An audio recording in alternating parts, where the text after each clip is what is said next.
going to become champions.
Hello and welcome to episode 110 of Celtic Rumours TV, the Bawz and Bovril podcast with your host Mark and myself Paul.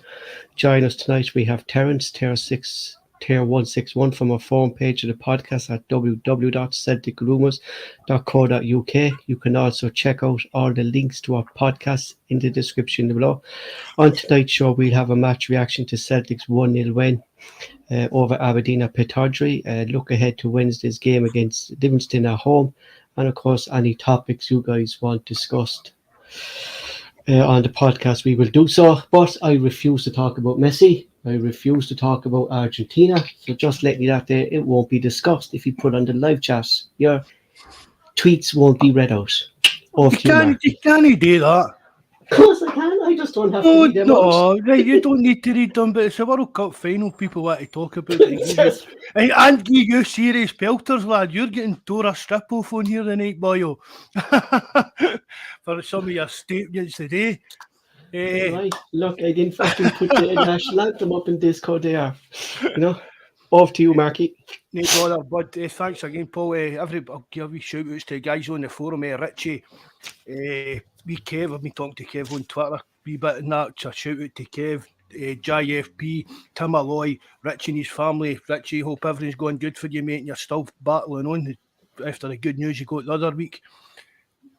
Some shouts in the live chat. Big Jabbers in. I don't know who that woman is, man. She must be just looking for men. Just ignore that woman. She's on here trolling for men. Mikey's in. Brian, Bobby, Terence is coming on. David, nice to see you, David. Brian, nice to see you again, Brian. Mikey, I get World Cup final host and trying to muzzle the chat. I'll just add Terence. We shout out, as Paul says, everything's in the description box below. Michael McKinstry, I think that's a new name. Paul, nice to see you, mate, for joining us. Thanks for coming in. Paul says everything's in the description box below. What?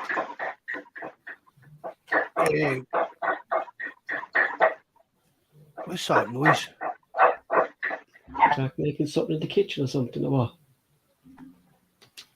So that's Terence here. Yeah, I'm Terence, here. are you there? Are you there?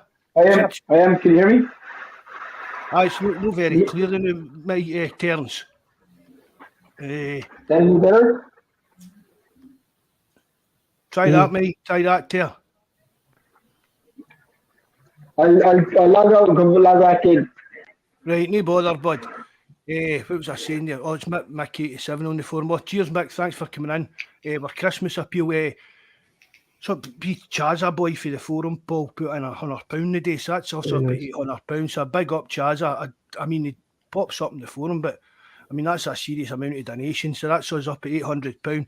Thanks very much to everybody that's donated to it. It's really, really going to a good cause. And if you can afford to get in, and please do, that's on the description box below. It's for 6th year of doing this. So it's not as if we're a flash in the pan trying to rip people off. Everybody that on here knows that it's not a rip-off thing. It's going to a really good cause, and that's us nearly, that's nearly £10,000, Paul, we've collected our last 6 year. I mean, that's going to make some difference to a food bank at any time. Do you know what I mean? Or that kind of time. So again, big up everybody that's gave into that. Especially now, these days. Especially now. Definitely, man. You know, Chief Tears back. Yeah, you there, Tear? Can you hear me, boys? Yeah, that's a million times better, Tear. Good man. And I believe we have to do a shout out to Mickey there as well. I believe he was 36. Aye, Mickey. Mikey. Aye, happy birthday for yesterday, Mikey. And it was his wedding anniversary the week before, so that was him just a year married as well. So we're going in Mikey's life journey with him. We were there when he get married, and now his Mrs. Mikey's expecting her first wee baby, Mikey, in the end of March. So we'll all be there for that. Well, I don't mean there for it, but we'll all be here for you, Mikey. The whole podcast inside the room doing the podcast. Aye. You know, Jesus Christ, like our first wee Celtic Rumours baby live on air. Jesus Christ, like little smiley face over the picture to block out the baby over commercial rights or something like that. So Celtic returned to action in the SPL with a trip to Pittodrie against Aberdeen. The scoreline finished Celtic 1, Aberdeen 0, with returning captain Callum McGregor getting the winning goal. It was also a landmark for James Forrest, who got his 100th assist for Celtic, and it's now 200 goals Celtic have scored under Ange. Firstly, before I actually forgot about them. The stats, it's possession-wise, 19 to 87 to 81 to Celtic. Shots 2 to Aberdeen to Celtic's 33. No shots on target. No corners to Aberdeen, 7 to Celtic.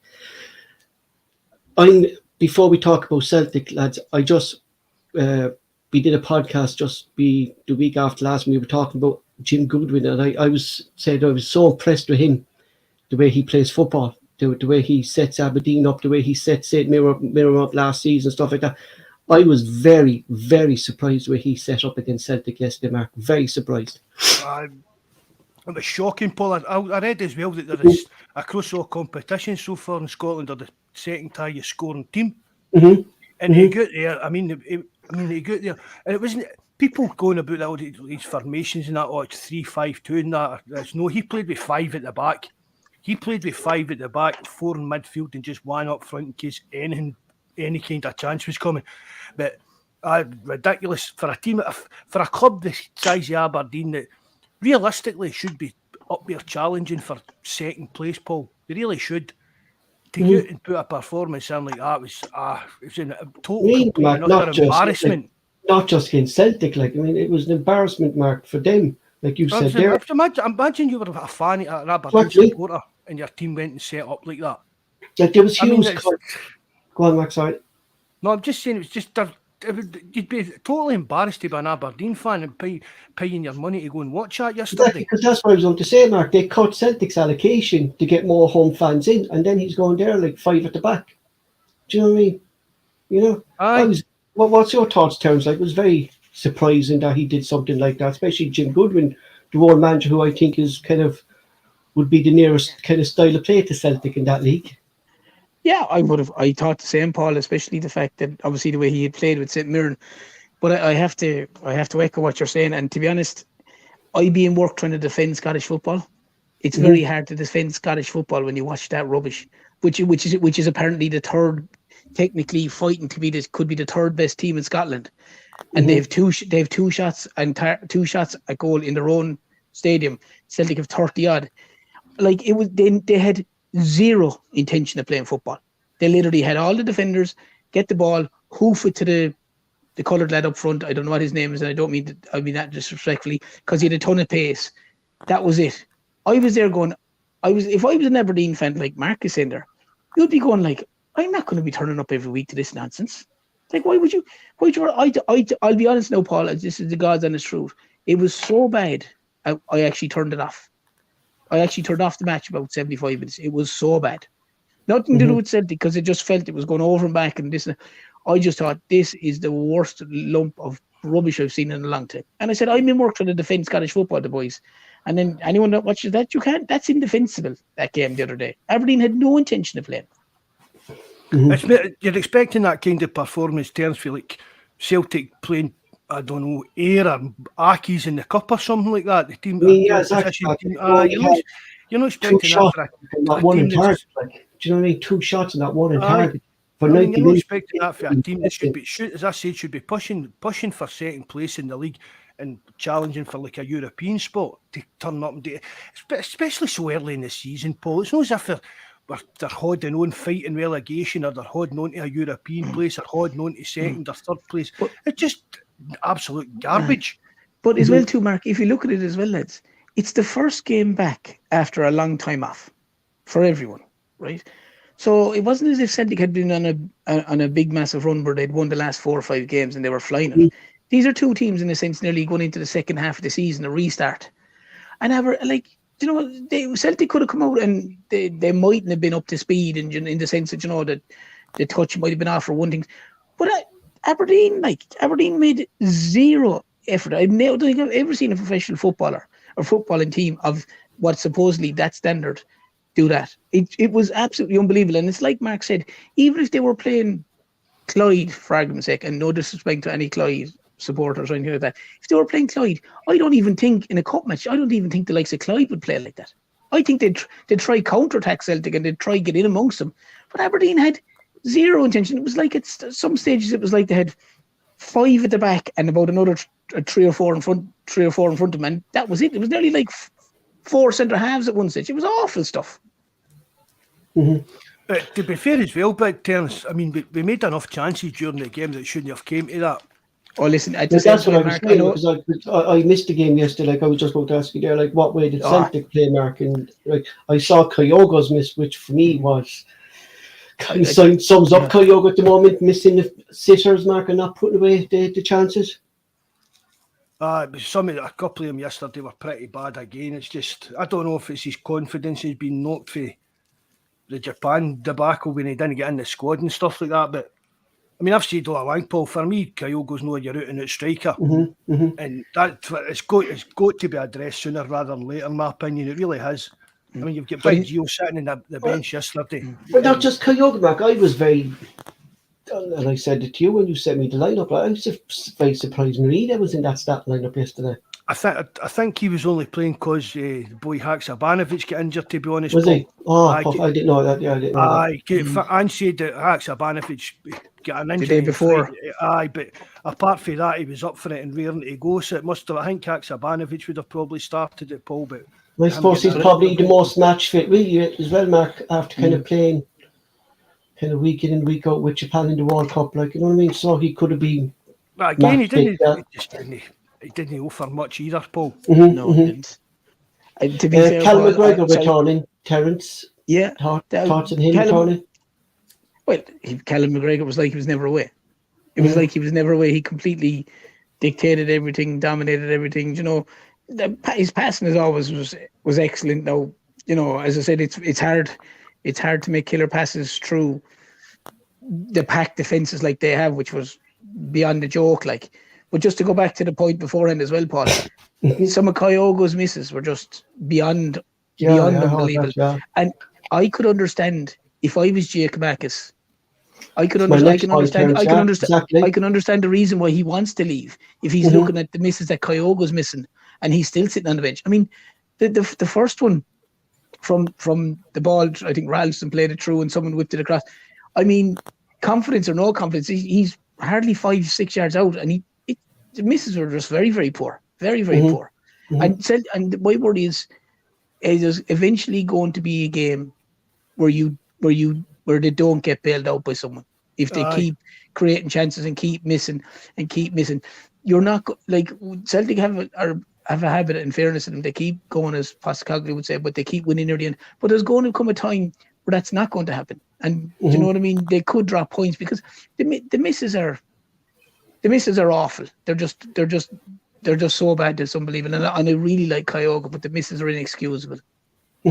Mark, just going there, what Terence was saying, like kind of about G. Camarcus, like if these rumours are to be true, like and he's frustrated with his playing time, like you can see why if our main striker, which is Kyogo, is missing these chances kind of week in and week out.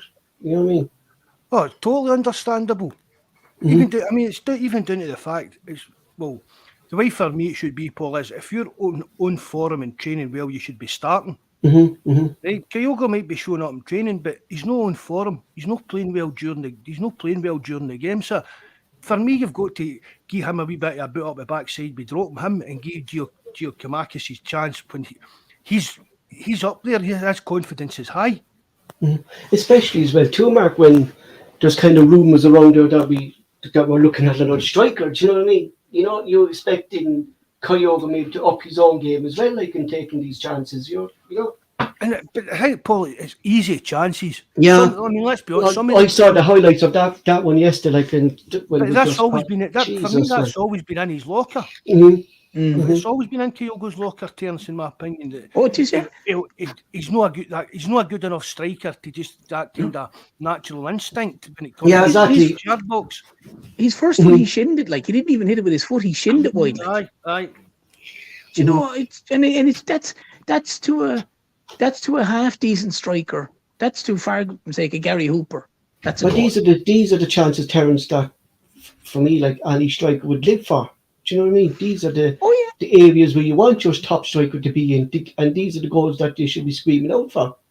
100%, Paul. But this is what we had said before. You just read out the stats: 32 shots and goal, and one goal, and a screamer, albeit from McGregor.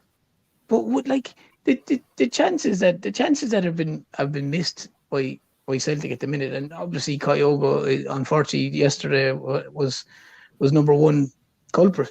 They're just dreadful. Like there's no, as Marcus said, there's no excuse. Like it's these bread and butter ones, like that you expect a half decent striker, a striker that's playing with Celtic should score them. Simple as that. Just see there, Paul. See a Gary Hooper, even Lee Griffiths when he was there. Exactly, he'd live off those chances, Mark. He'd have lived on the kind of chances we're making now. Like we scored on the Ange, and I put it up in discount there, I think last night, 200 goals since Ange came in for me, which is impressive, Mark, for the little time he's been in here, like a year and a half nearly, is it? You know? And like 200 goals impressive, but it should be a lot more. With these misses we're taking, like we should be, like with the amount of chances we're creating, and they're easy chances, like we should be winning games 2-3-0 around, like not just waiting every time, like Terence says there, to get bailed out by Callum McGregor, or maybe it's O'Reilly, or maybe it's Hayati outside the box. Do you know what I mean? Not these last minute goals, because sometimes they work, but we will get caught. Like I think who was saying it there, it was Brian was saying Kyogo's misses would cost us points in games. You know. Well, eventually it was go to Paul. Terence says, we were just lucky enough that we get pulled out of the mire again yesterday. But if it hadn't, if Cal McKinney scored that goal, the blame for me falls on Kyogo's shoulders. Exactly. And there's at the same time, Mark, there has to be an element. There is definitely blame on Kyogo, but there has to be, slightly controversially, there has to be a slight element on Postecoglou as well, because he continues to play him. For sticking by him. You know, do you think he has got his kind of golden boys he's going to pick him out? I think so, Mark. I really do, Mark. Because you get G. Marcus starting the game there, he plays well, he holds up the ball, he gets his goal taken off after 67 minutes. Kyogo comes on, and then Kyogo starting the next game. Then, do you know what I mean? Mark, Kyogo, Paul, had less touches than Joe Hart yesterday. Jesus, man. Wow. I saw that Kyogo had less touches than Joe Hart. This is a centre forward when Celtic have, as you read out, 81% possession or something like that, Paul, and the Celtic centre forward touched the ball less than the Celtic keeper did. That's shocking. That's The shocking. scoreline doesn't reflect to the be fair, stats. Like, it doesn't. You know, But to be fair, 81% possession. to be Like, fair as well on that terms, if he'd only 5 touches and 2 of them are goals, you're not complaining about it. exactly. That's what he's there for. Like, yeah, exactly. Aye, Do you know what I mean? aye. You know. But when you miss sitters, Mark, and you're when you know if that's your game, you're not going to touch the ball a huge amount. That's fine. But when the opportunity comes to you, you need to be clinical. And when you're not clinical, then you have to be open to the criticism of what's going to follow. You know, you just have to be like. Just I thought we O'Reilly had a pretty poor game yesterday. Yeah, but that's what I was going to ask, Mark. Like, Callum McGregor's goal, like, was like a goal of Callum McGregor of old. Aye. Do you know what I mean? Outside the box. When was the last time he scored a goal? Exactly. Like that's what I'm saying. Like, is this the benefits of having the likes of Callum McGregor up more forward? And like, we've all been impressed with O'Reilly in that centre role. Like, but Callum McGregor seemed to come back into that again yesterday. You know, it's something that Ange maybe doesn't see. He's not for changing, Paul. Postecoglou's not for changing. No, Simple as that. That stubbornness is. But I think we're just going to need to get used to that, aren't we? Yeah, stubbornness about the way he plays the game and approaches the game. I think that's just something we're going to need to learn it and kind of live with until like next year's Champions League comes about again, I suppose.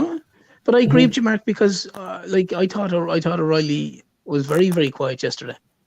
Whether that's to do with the fact that all of a sudden he's gone from maybe playing could have been 10 games in a particular role that he was flourishing in. To be fair, he was playing very well in, and then all of a sudden he's in the further forward. You know. But I mean, I didn't think Ralston had a bit of a stinker as well. Oh, he did, yeah. He was nearly caught rotten for a goal. To be honest, Tiernan, who would you pick for man of the match? I don't even know who got man of the match for Celtic, but who would you have picked? Oh God. Is it that bad of a game, like? I mean, it was. For me, you've got to just go with McGregor because you get the goal. McGregor, because he scored a goal, he had the most amount of passes, and he was probably the standout in getting. Now, people might argue the passes are 10 yards left and right and whatever, blah blah blah. Fair enough, but he's the only one, Mark, that I would say, because I was the same as you. I thought Ralston was very poor yesterday. I thought, obviously, you mentioned Maeda. To be fair, wasn't really. Didn't do really a huge one. I thought Abada did well when he came on, to be fair. So but I thought Forrest played well when he came on too. He did. They did, yeah. But it was one of those games, to be fair, Mark. It was just awful. Oh man, it was awful to watch. But I'd say Callum McGregor if you had to pin anyone, because no one else stood out. Like, I mean, as any time you go to places like Pittodrie, Tynecastle, you take the 3 points and get out of Dodge, but nobody's going to harp on about yesterday's game if we win the league. Do you know what we say that all the time? I know time? that, Mark. It's still diabolical. And it's not Celtic's fault. It's no Celtic's fault the game was diabolical. It really isn't. And I think, Mark, and I think it was Kev that put it up on Twitter as well there, that I think Celtic fans need to get used to these type of games, because I think more and more teams now are going to start sitting back and make it hard for Celtic to score. It's going to be like, see if he can break us down. You know, I think that's for years now, but isn't it? Yeah, I think it's going to be more like that. You know, but that's normally the case, though, Paul. In say for argument's sake, the better sides in Scotland, right? Your Hearts, maybe Hibs, Aberdeen. That's normally the case when they go to Celtic Park. But you normally you'd always get a game in Aberdeen. Exactly. That's why I was very surprised at Jim Goodwin yesterday. Like, yeah, very surprised. I was the same as you, Paul. I couldn't believe it. Like, Aberdeen normally would have tried to be in Celtic's faces, and it would have been a really good challenge. And like Mark said, if you get 3 points up there, it was always really hard earned 3 points. I mean, that's one of the last times they played, Jota scored, remember, to make it 3-2 or whatever it was. But like that game yesterday, like Aberdeen for me showed nothing. If they had jerseys on, if I didn't know it was Aberdeen and they thrown on the jerseys and it was Dundee or someone like that, and you'd think it was Dundee, I wouldn't have known any different. Because they had no interest in playing football at all, Aberdeen yesterday. None. James Forrest again. He's got his 100 assists, his 100 goals. He just seems, Mark, when he comes on, this season he seems to be the one really to kind of drag us out of the hole. You know?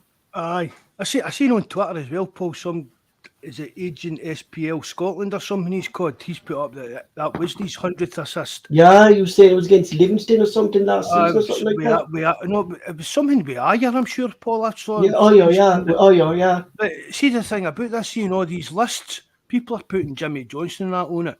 Nobody's got a clue how many assists Jimmy Johnson had. No, because the stats weren't wrong back then, Mark. So they weren't. No.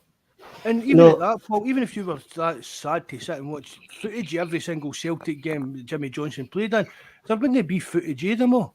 But that's what I was going to ask, Mark. What is sitting down trying to find footage of Jimmy Johnson trying to pass the ball or assist? You know what I mean? It's just a lot of garbage that they're trying to lump these kind of. I mean, don't get us wrong, James Forrest, I've never been his biggest fan, but you can't fault his goals, his assists, whatever number they are, and his trophy haul as a Celtic player. I mean, and he is going through a wee bit of renaissance now, I think. He really is. He's playing really well whenever he's getting brought into the team, so fair play to him. I mean, he did more than what was on the pitch, Mark, didn't he? They had some Milan fitting thing, like, didn't he? I mean, I suppose Forrest will be appreciated more when he retires, and you just kind of look at him as like the stats of his game kind of thing. Do you know what I mean? Rather than his actual some of his kind of performances we've seen in long periods all the time from him. But as I said, fair play to him. I'm just happy that he's still playing a part and we're still winning, to be honest, Paul. I don't care who it is, as long as we've got Celtic here. That's what exactly, Mark, because all these late goals puts more pressure on our neighbours, and I call them neighbours because we were named as the other club, so we call them our neighbours. You know, I mean, what crap is that? The other club. Do you know what I mean? Stupid, petty nonsense playing to the gallery. That's all that is. You know, anytime I see him, it just reminds me of Austin Powers going to moan. You know, moly. Yeah, crap, like, but it turns. But even Paul, the thing about the brown brogues in that, the shit you came out with that. They turned up the other night with trackies on. Trackies, I saw that, yeah. I saw that. The guy just coming out with absolute. I mean, let's be honest. Who would come out with rubbish like that? When manager gets into a club and says, right, first thing we're going to do, this will really sort us out, shirts and ties on and match day. I think he probably forgot that they had to sell them to pay the pounds for books. I mean, really, imagine you coming in, imagine you going to, I don't know, Man United, right, the problems they're having and saying, right, hold it, suits on, every match day you wear suits. The players go, all right, that's us, man, we've got to win the Champions League this year if we're turning up. Exactly. All that nonsense. Exactly. All that is just playing to the gallery and like bring back the old tradition and shit. Like he's making changes and stuff like that. Like it's you know, but it's Charlie up in the room now and making a big deal of it now that they've taken a picture of his fucking Betty doing. Do you know what I mean? It's what you had said a couple of weeks ago, Mark, in regards to the manager that Rangers want. Or the fans want. It's the in a sense the big loud shouting, roaring. We're going to do this. We won't show any in a sense respect or courtesy to the Celtic, or we won't do this. We'll call them that. We'll call them this. That's real childish stuff. And then you compare that. You compare that to what was gone, which was Van Bronckhorst, which was in a sense not. He might have been Nevin's cup of tea, but for me. He was like he was on the pitch. He was a classy player on the pitch, and he was a classy manager off the pitch. He told it as it was. He didn't bawl. He didn't shout. He didn't. You wouldn't see Michael Beale meeting Postecoglou in a coffee shop like that and having a normal conversation with him. It's probably beneath him to do it. You know, so as I said, he's literally playing to the masses, and that's what they want to hear. Don't call him Celtic and don't do this. We won't do that. They're loving all that. But listen, if he drops points in 3 or 4 games, be a completely different attitude. There'll be a completely different attitude over on that side, over on the Rangers side, the Rangers fans. Well, they get booed off the park there in his first game at half time. Did ya? You know what I mean? And they were very lucky like that. Penalty decision that Hibs didn't get there, Mark, was ridiculous. A stinker again, wasn't it? Wasn't this absolutely ridiculous? Like, you know what I mean? Was it Bawz put up a stats there that Nick Walsh has nearly 75% of their matches this season, Mark? Do you know what I mean? You know, it's ridiculous. So he's more than likely, Paul, going to be the match they officially. Oh, definitely, I think so. Derby. And that's the most thing I actually fear about out of that derby is VAR and the referee. Well, I'll say it here now. I hope Celtic win all the games up to the derby. I don't think Celtic have a hope in the derby. I don't genuinely think they have a hope in the derby. Because I'd be very surprised if Celtic finish the game with 11 men, and I'll be very surprised if Celtic don't concede a penalty, even if it's not a penalty. I mean, that VAR never get mentioned yesterday at all, didn't it? No. There wasn't one VAR, any mention of anything at all. It seems to have. I don't maybe is it calmed down maybe a wee bit while that's been like the World Cup's been on. Mm-hmm. It's hard to say, but maybe it's just a case, as I said, Mark, when the other team don't try and come out and play, it's very hard to have a decision. You know what I mean? That's true too. You know. Yeah, we could be really up against with VAR as well, right? In that derby as well. I agree to their terms. Like I hate saying that. I genuinely hate saying that, but I have an off feeling that when it comes to there's a Celtic players going to get sent off if there's any kind of a half challenge that the referee can do it, and I reckon they'll be conceded a penalty. I don't think they'll get anything in that game, and by anything I mean any decision, any VAR decision, anything in that game, an Ibrox. And that I genuinely do. I hope, please God, I'm very, very wrong, and Celtic manage to go and win or at least get a point. But it wouldn't surprise me in the slightest if Celtic didn't win that game. And what I'm saying occurred. No, like you to be kind of that negative about it, you know. But I'm not being in any way. That's just you're usually a kind of half glass full type of guy. But I am. But to be honest, I am. To be honest, Mark. But in that's fine if there was no VAR or there was no anything else. But I'm very cynical in regards to the way the VAR has run all season. And when it comes to the game in Ibrox, I think it's going to raise its head to a new level. I really do. I genuinely think it's going to raise its head to a new level. Hopefully, if it does, Celtic grow up here and actually come out and speak up against it, they're saying they're happy with the way it's gone. Yeah. I hope I'm wrong. I genuinely hope I'm wrong, but I just have an awful feeling about it. Mm-hmm. Stranger eyes, fucking. They're Brian saying, "Terry, I know a good counsellor if you want it." No, I'm good, but I'm good. I'm all good. I'm married. He's married. He doesn't need a counsellor. He does what the rest is. Does just get in the toilet and greet. Oh, but he's right though, Mark. He's fucking right though. Why would you be up against with VAR? VAR's going against us. It's not usually just Terence is usually that positive about it, all kind of thing. Know what I mean? It's just for him to say that, maybe putting a wee bit of seed of doubt. I suppose the only thing, Mark, we need to do as well, like as need to instruct these players, like is not to give away these silly tackles around the box, or do you know what I mean? Fucking trying to keep your hands down, like kind of Ralston has kind of learned how to do, kind of when he's jumping for the ball, kind of puts his hands for the block, kind of puts him behind him, you know. But I mean, see, even down to that, Paul, we've spoke about it. Players shouldn't need to do that. No, they shouldn't. If you're trying to jump, you need to kind of use your arms a bit to jump. It's a bit of annoyance. I mean, that penalty, the one for them the other night, I just keep going back to the one against us at Hearts. The one at Hearts. Mark, yeah, exactly. You know, and that's as blatant as it could be. If that's the benchmark, then nothing's ever tallied in with that being the benchmark. Mm-hmm. But what I'm saying is, you man that Clark or Nick, or the fellow who refereed the Hibs game the other day, he's the same fellow who refereed the Hearts game. He'll be the same fellow that referees the Old Firm game, the Derby game, because that's my fear. These guys have so big an influence over it, and then your man in the box has so big an influence over it.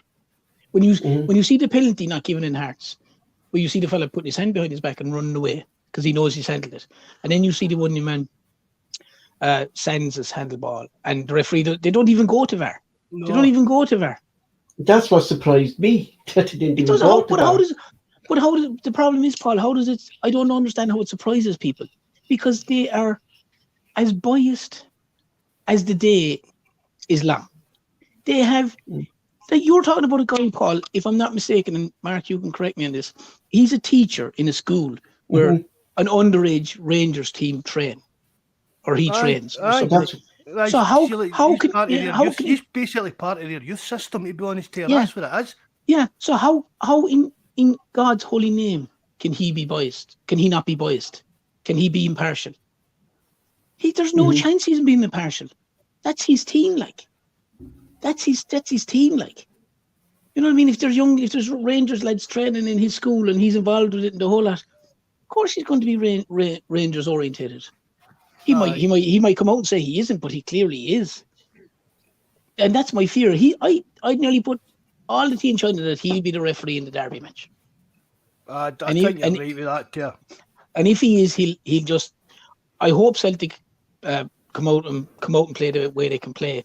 But I fear for Celtic that they're just going to get screwed in decisions. That's my biggest fear. That's all I mean by it, Mark. You know what I mean? It's nothing to do with the way Celtic will play. No, it could be out of their hand. It could be out of their hands, like, you know. You'll be able to tell in the first 5-10 minutes anyway, because it will basically be kind of wee niggly fouls just to stop Celtic building up their rhythm and stuff. That's what it seems to be.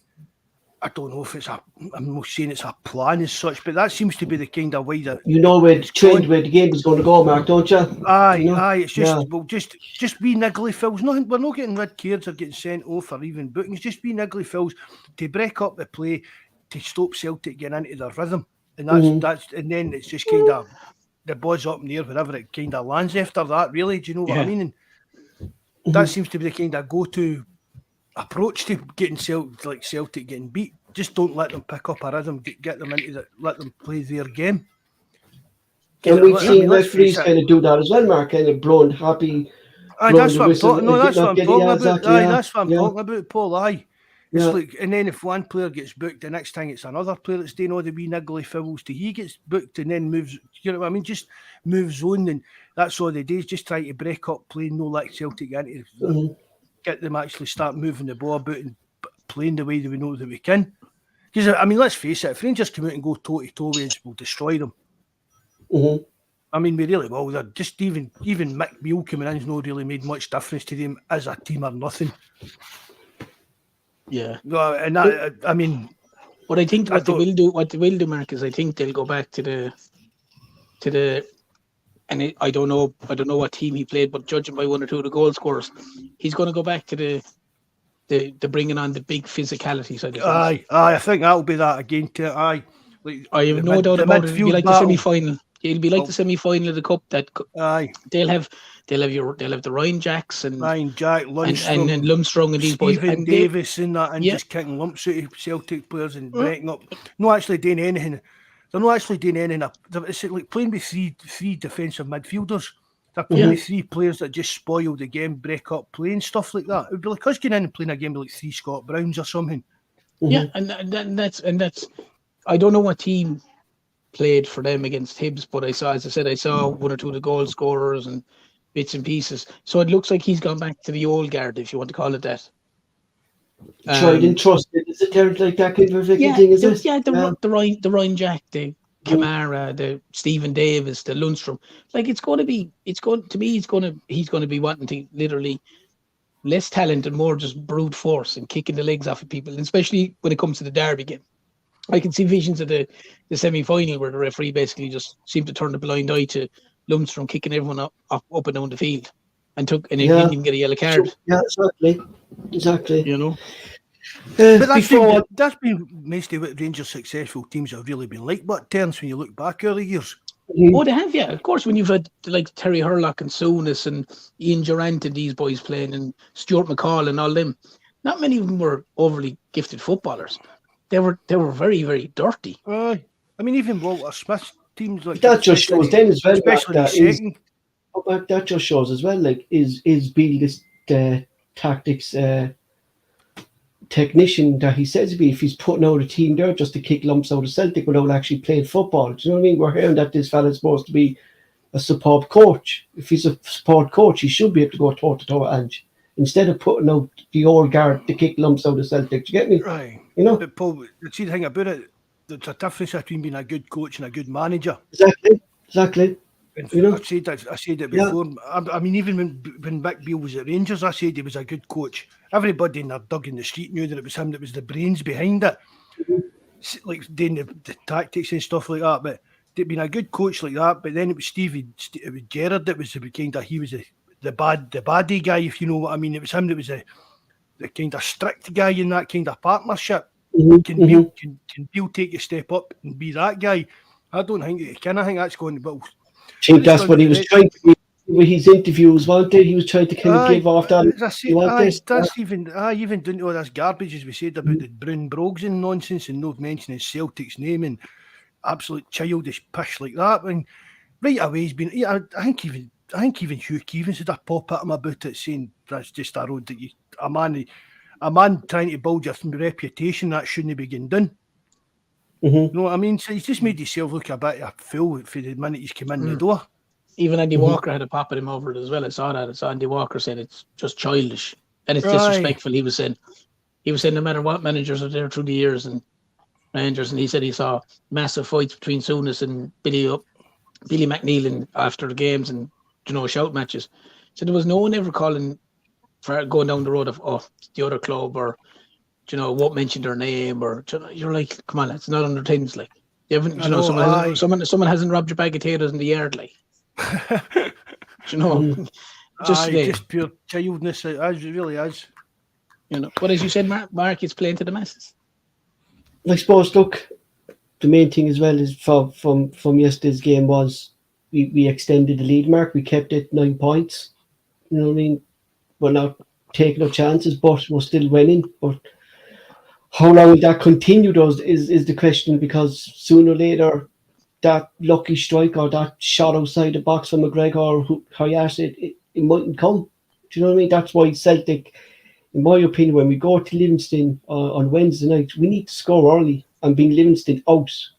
Do you know what I mean? Because the more Livingston will sit back, they'll be comfortable with that. They'll all going into. I think it's at home, though, Paul. It's at home. It's at home, yeah. It's at home. Aye. They'll be quite They're away up at Aberdeen as well, aren't they? Yeah, they are. Yeah. Guys, they could drop points up there. Be interested to see, Mark, how Goodwin. I can't see Goodwin do 5 at the back against them. Do you know? After we actually got from his fans as well, Mark, after yesterday's game. Aye, because he probably thinks he can take points off them. Yeah, true. I suppose. If Celtic were away to Livingston, I'd be kind of worrying about it a bit, but not playing at home. Yeah, I expect full points on that, and also who is it we've got on Saturday? Mark, the big question is again, though, like, is up front, like we're talking about Kyogo there, like, do we go? Well, we hope he might start G Marcus in this game at home, right? I just don't see it. Like, I just don't see Ange. That's Ange showing Kyogo he's dropped for underperforming. Like, I just don't see Ange doing that. Unfortunately, do you? There's got to come a crunch point on it. It has to. Aye. So I don't know, but something needs to change. And I think, let's face it, Livingston are probably the weakest. I know they're a hard team to beat, but on paper they're probably the weakest team in the league, aren't they? Yeah, but they're comfortable sitting. Do you know what I mean? They'd be more comfortable, Mark, sitting back than an Aberdeen team. Would you get me? Because they do that. You know what I mean? This is their style of play, and if we don't score early, Mark, like Celtic do get frustrated. Do you know what I mean? Or passing goes wrong or thing. If Haksabanovic is fit, for me, he's a Death Star to that team, Mark. Aye. Physicality to it, Yeah. I think he's going to be fit, Paul. That's the reason he was rested. He just said he had a slight knock, but he said he should be okay for Wednesday. Like a knock in training, or was it all? Yeah, just a knock in training. Aye. But he said he was all right he said he'd be fine for the Livingston game. I'd say to be fair, he was looking at it more precautionary, just to go, do you know what? They don't want to aggravate it, and all of a sudden he's out for 5 or 6 weeks. Let him out for one game, and he'll be back in. But yeah, no, I fully agree with you, Paul. But that's the biggest thing. When Celtic don't score in the first, for argument's sake, 20 minutes against some of these teams, they just gives them tons of confidence, and they just sit in. We seem to kind of, I don't know, like, all credit to Ange what he's done with the club. Like, but if we don't score early, or our style of play just gets messy or something, our passes seem off, or it just takes that one shot. We get back to play like we did under Rodgers in that ball, just passing the ball about aimlessly in the 18-yard line. trying to find a breakthrough. Definitely. And even at that level, even at the lesser teams, with the great respect to them at that level, a good defend, they're able to defend in their banks of 4s and 5s or 5s and 4s, whatever it is, and they're able to shift over and back. When Celtic just passes across in front of them, as Mark is in there, they'll just move across, left, right. And Livingston are a big side. There's no point having Kyogo in there, in my opinion, and pinging in crosses to him, who guy who's probably 5'7" or 8 maybe, and their centre halves are 6'2" and 3. So that could be something as well. And like, but that's what you'd love to see Jack Mackis would play like. That's what we thought, but really went out at the start of the season. We thought it'll be horses for courses. Certain teams Kyogo start, certain teams Gio will start. It just doesn't seem to have materialised that way. No, but you could, within reason, you could nearly pick the starting 11. Most weeks, you could certainly pick 8 or 9 of them. As I said before, to me, the keeper, the back 4, the midfield picks itself. It's basically as solid. It's basically the same players bar. Juranovic might come in for Ralston. Other than that, pretty much set in stone. There's never really a change. It's the front 3. Sometimes that's what changes. It could be Jota, it could be Abada, it could be Maeda, it could be Haksabanovic. But up front, 9 times out of 10, it's Kyogo. Do you think the Chopman changing the 3 attackers is kind of imbalancing? They're not getting a kind of building up a. I think it is, Mark, because if you look at last season, right, we didn't have as many players, and you had the likes of Jota and Abada scoring 14 to 15 goals each, and their assists were brilliant. I know you're seeing them in and out of the team rotated more regularly than kind of, especially Abada being more rotated, and he scored less goals. So, of course, from this rotate, like this, it's never a consistent team gets a run. Do you know what I mean? It's always change here or change there. Do you know? So it's never consistent. I think it has a massive effect, Mark, that he doesn't have like a freaking he's starting 11 sauce by now. Obviously he does, but he's just constantly chopping and changing. Do you know what I mean? Like, he can bring on 5 subs in a game, Mark. You can change your game after 60 minutes. Well, everyone can be getting a run. Do you know what I mean? Start your best players is just what I think. Do you know? Aye. Well, he found that out at St Mirren, didn't he? Yeah, exactly. Oh yeah. Get the game done. Like that's my attitude. Like, start your best team and get the goals early, Mark, and take the pressure off your team, because it's just putting pressure on the players, Mark, and letting these teams. I know they're marvelous goals to get now, like as a fan and stuff like that, but it's as frustrating as hell watching it. Do you know what I mean?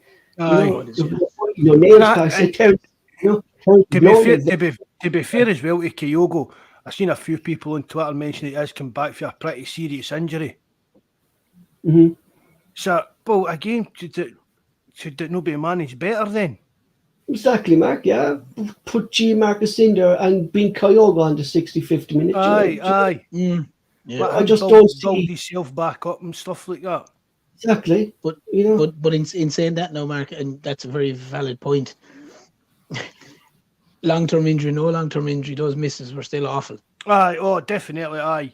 That's not some of the misses. That has nothing to do with a long-term injury. I just think some, like the misses there yesterday, were very, very poor. And the funny thing about Kyogo was, we look at 12 months ago, and some of the finishes, and for argument's sake, the League Cup final, the 2 goals he scored there were out of this world. And you look at that and you think how he scored those, and you think, how did he miss that? Like, aye. No, how it could be a confidence thing, you said, like. Which Brian mean the that's what I'm saying. It's on pay-per-view. I'm just looking at that there. Yeah, pay-per-view. So what channel? You know. What that channel used to be Premier Sports, Paul, that you were talking about. Is that where it's? No, they're only like this is a league game, isn't it? Yeah. Yeah, so this must be part of that new deal that Livy's are going to sell the next stuff. Maybe showing that game, so instead, yeah, You know, because it's not on Sky anyway, is it? No, I wouldn't think so. I'd say So the maybe Aberdeen game is on. Maybe that's one of the games, so Mark, that Celtic have paid to do with this new deal that they'll show it on their pay-per-view. No, that'll be Livy that's paid that. If it's Yeah, they'd be pay-per-view for there at home. Aye, I don't know now. There I've confused myself now. That's because you were talking about the game being away, you dick, Paul. Aye, right, I'm confused now. Right, we're at home, right. So it's pay-per-view at home, so I presume, yeah? Aye. So it's not, is it pay-per-view on Celtic TV, but? Yeah.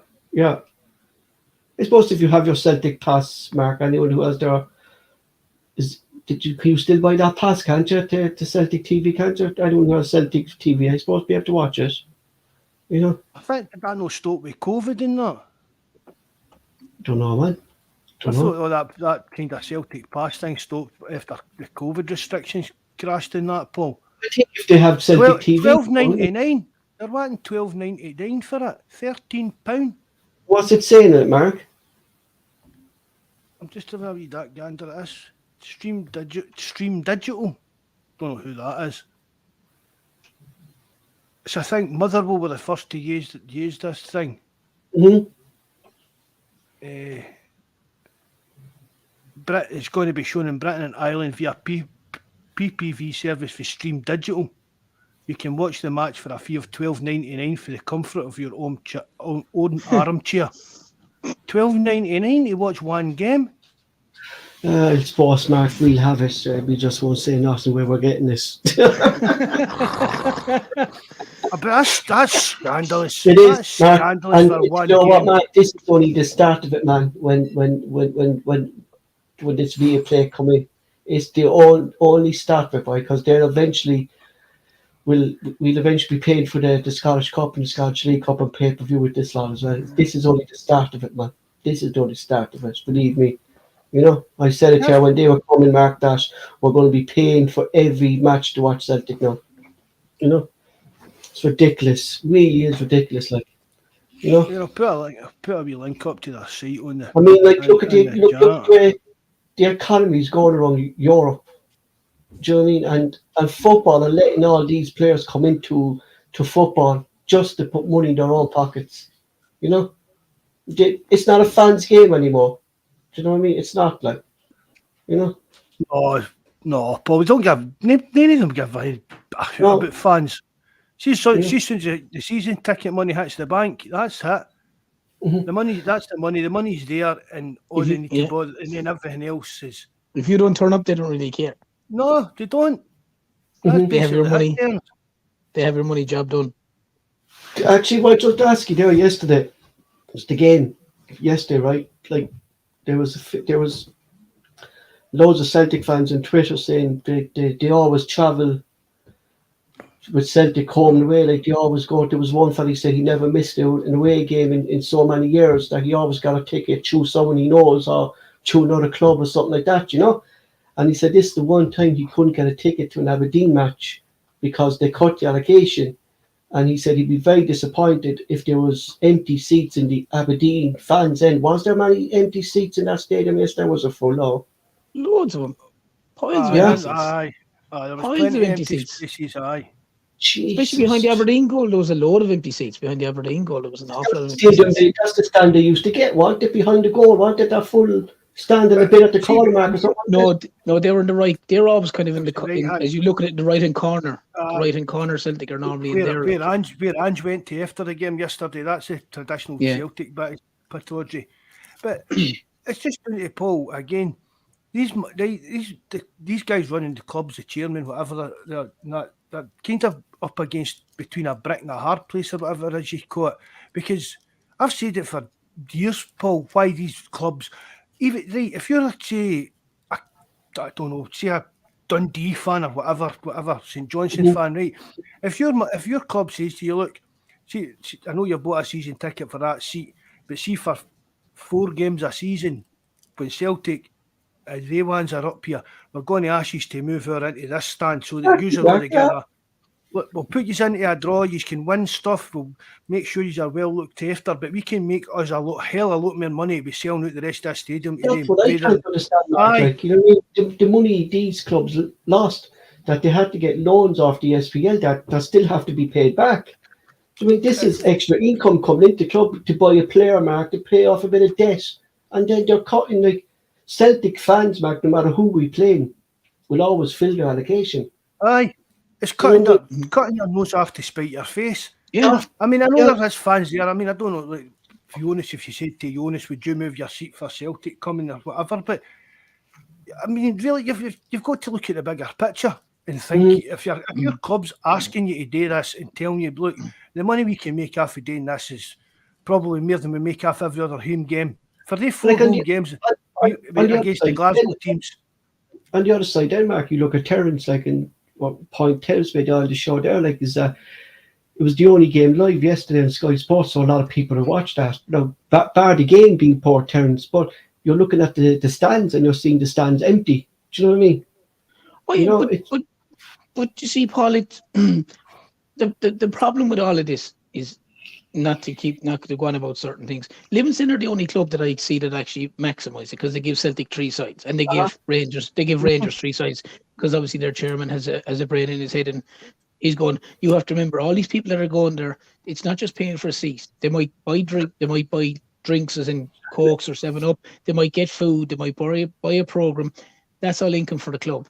That aside, Paul, the problem with all this allocation cuts is this all allocation cut happened a couple of years ago when Rangers started. And ever since then, every other club have done it.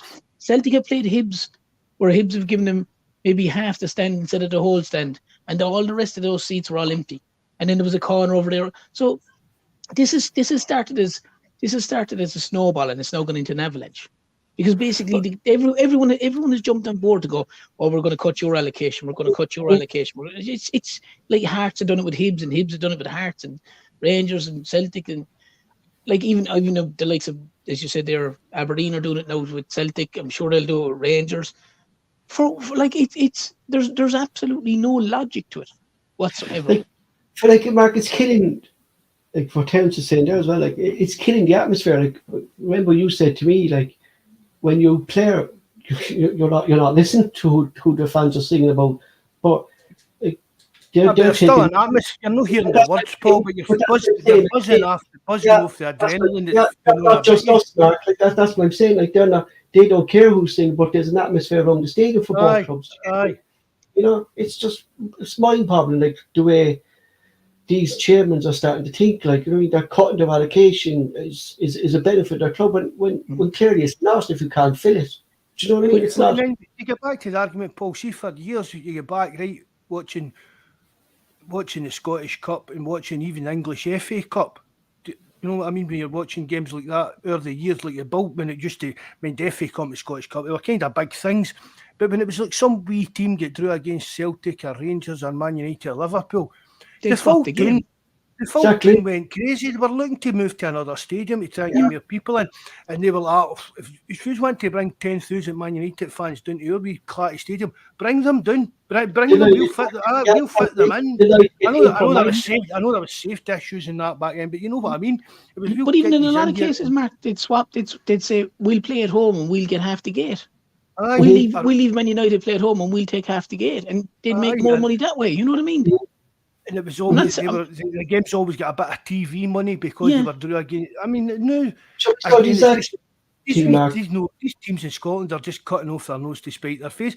You can even put it, like, when you look at them across the road, right, you can even see it as to the fact, right, they're getting ticket after rain fans. They're getting money after rain fans when they look at Celtic fans.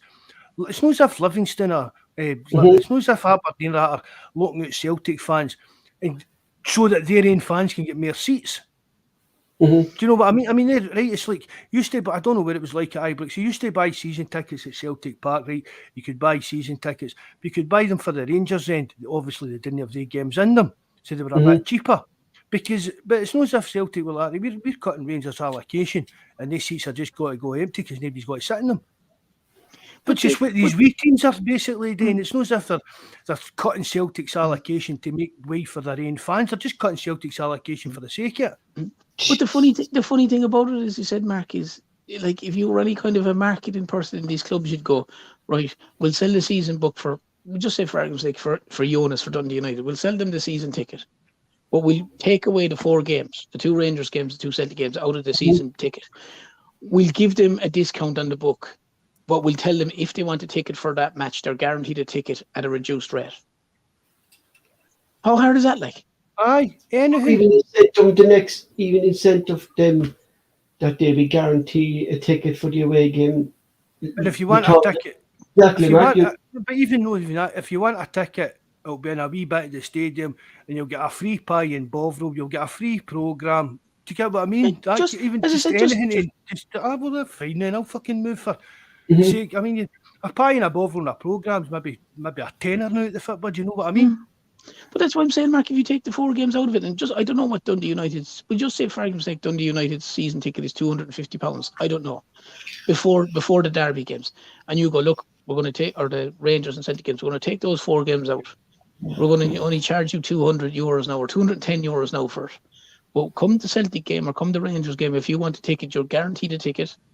The ticket will be in that stand over there, and you know what I mean. And you know, I don't know, as you said, you'll get a pass for a free drink and a free whatever pie or whatever. It's not that hard to do, and the money that they would make offset against Celtic and Rangers fans coming and filling the whole thing. You know what I mean? You would offset that against anything else, and as well as that, the season ticket holder is still coming in to get to see the game. He's getting a discount on his season ticket book. And he's getting obviously, you know, free drink and sandwich or pie or whatever for the game, and he's going to see. So, like, it boggles the mind that there's technically financial officers or financial chiefs at these clubs, because if you look at the Aberdeen game yesterday, and I don't know how many seats, 1,500 empty seats or more, I'd say, like 1,500 by whatever, 1,500 by €20, £20 is like $3,000. Do you know? I mean, that's just 3 or 4 players' wages doing at that kind of level, too. Yeah, that's what I'm saying. But they're letting that money just. They're happy enough to let that just dilute. So basically, it's the running of the stadium, everything else. I don't understand if you're a finance guy and you're at one of these clubs, I'd be saying, listen, the hell with the idea that you don't want X, Y, and Z here because of some other reason. We're going to have 1,500, 2,000 empty seats. If we can give them another 1,000 tickets, that's X amount into our budget. They're going to buy drinks and food and programs. That's X amount. We can't afford to give that up twice a year. Like, you know, I don't know. I think. It's strange then when they go then, and as Paul rightly said there a while ago, they're going with cap in hand and going, we're under pressure, we don't have enough money to keep ourselves going, we don't have this, and then you see the way that they're running that side of it, you think, well, it's kind of your own fault. Yeah, it is definitely. And that Joseph there, I can remember to going to Celtic and get the full enclosure, and that's really what it was. It was, and what went wrong was they get absolutely pissed off with watching us celebrate in the Brimlin. That's it, Mark. Yeah, that's really what it was. Under Brendan Rodgers, they just get that pissed off with watching us celebrating in the free Brimlin that they just couldn't hack it. Well, because I said it to you before. The usual in Scottish football terms, when Rangers spit the dummy out, it's got a knock-on effect all the time. Yeah, and that's it. But as I said to you years ago, you never heard, and I heard the excuse that it was more season tickets they wanted to bring in and all this so plava, there was a bigger demand. I said to you there ages ago, you can't tell me that when Rangers were dominating Celtic in the argument's sake, the 80s, the 90s, that there wasn't going to be a greater cry for ticket allocation or season tickets for Rangers. But yet they never once cut Celtic's allocation. Why? Because Celtic hardly ever won there.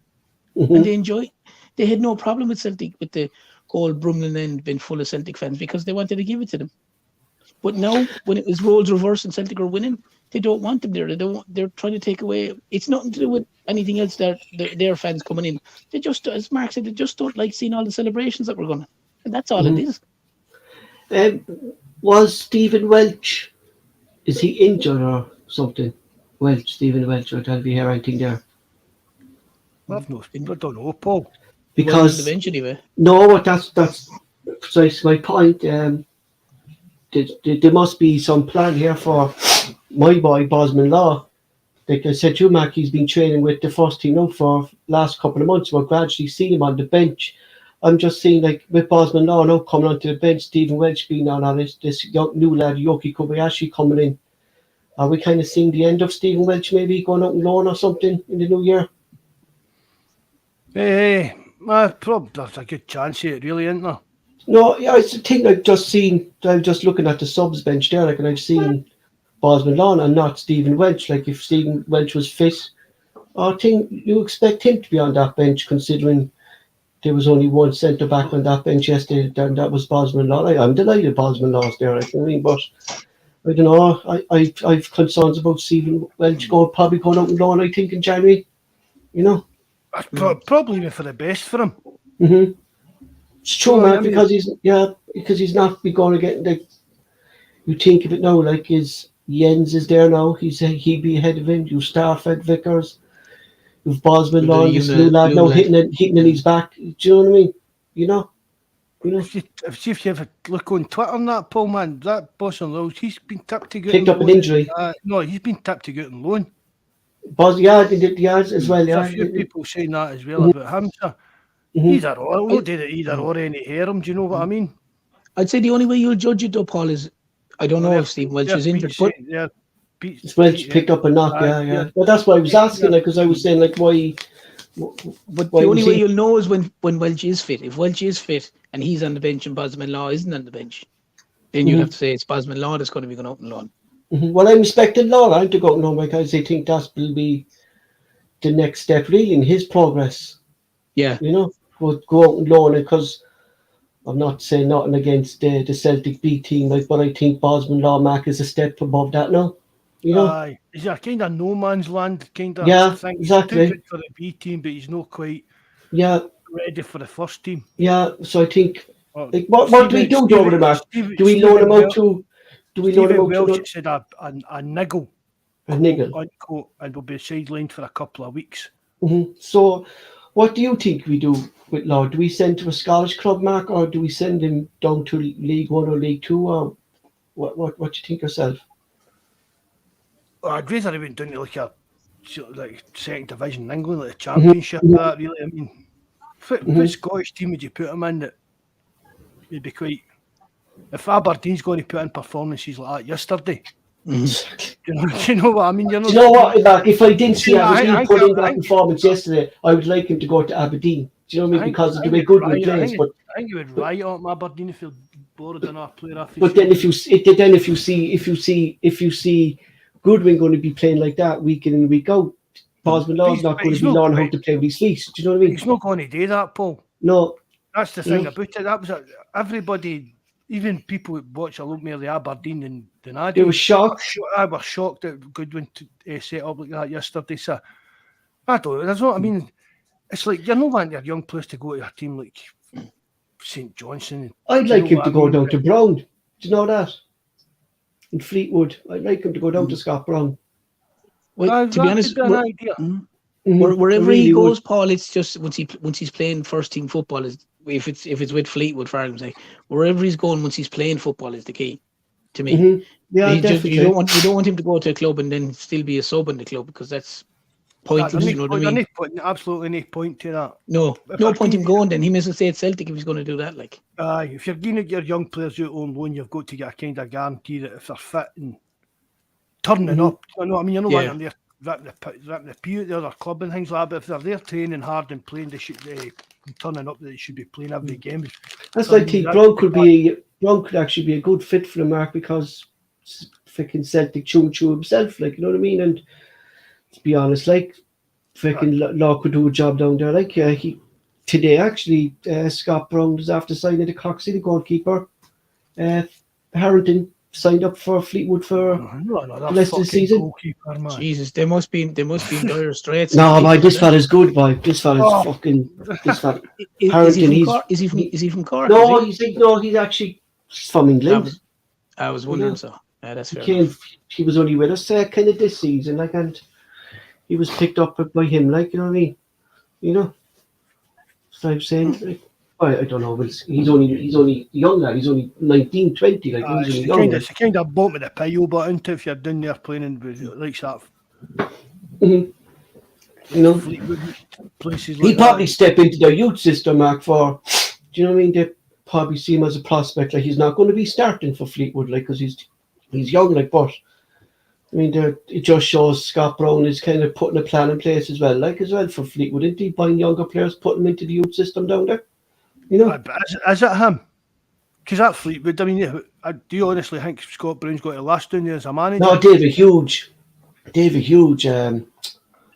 scouting system there, Mark. I think is it the lower leagues down there, Mark? The David Hughes scouting, because that's, to be honest, Mark, they're not going to be buying big players. Like, they buy kind of these players when they're young and kind of bring them up to the first team then, like, rather than kind of buying players, you know, and then trying to sell them out. They're the kind of clubs, Paul, that like to get it. They're kind of slightly diamond in the rough. That, you know, they get a fella and all of a sudden he's worth 5 or 6 million or something like that. You know, that's huge. The club like them. One or two players, we say every 5 years that they might get like that. They can make a sale off then, you know.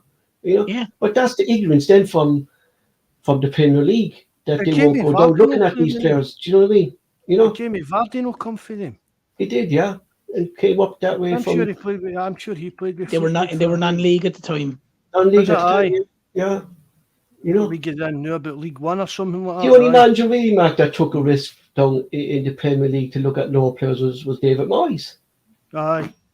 You know, there's always kind of been an ignorance there from the Premier League that if they're playing the lower league, because Everton had that school of science set up. They were one of the first clubs to use statistics and stuff like that to sign players and stuff. All that Moneyball stuff.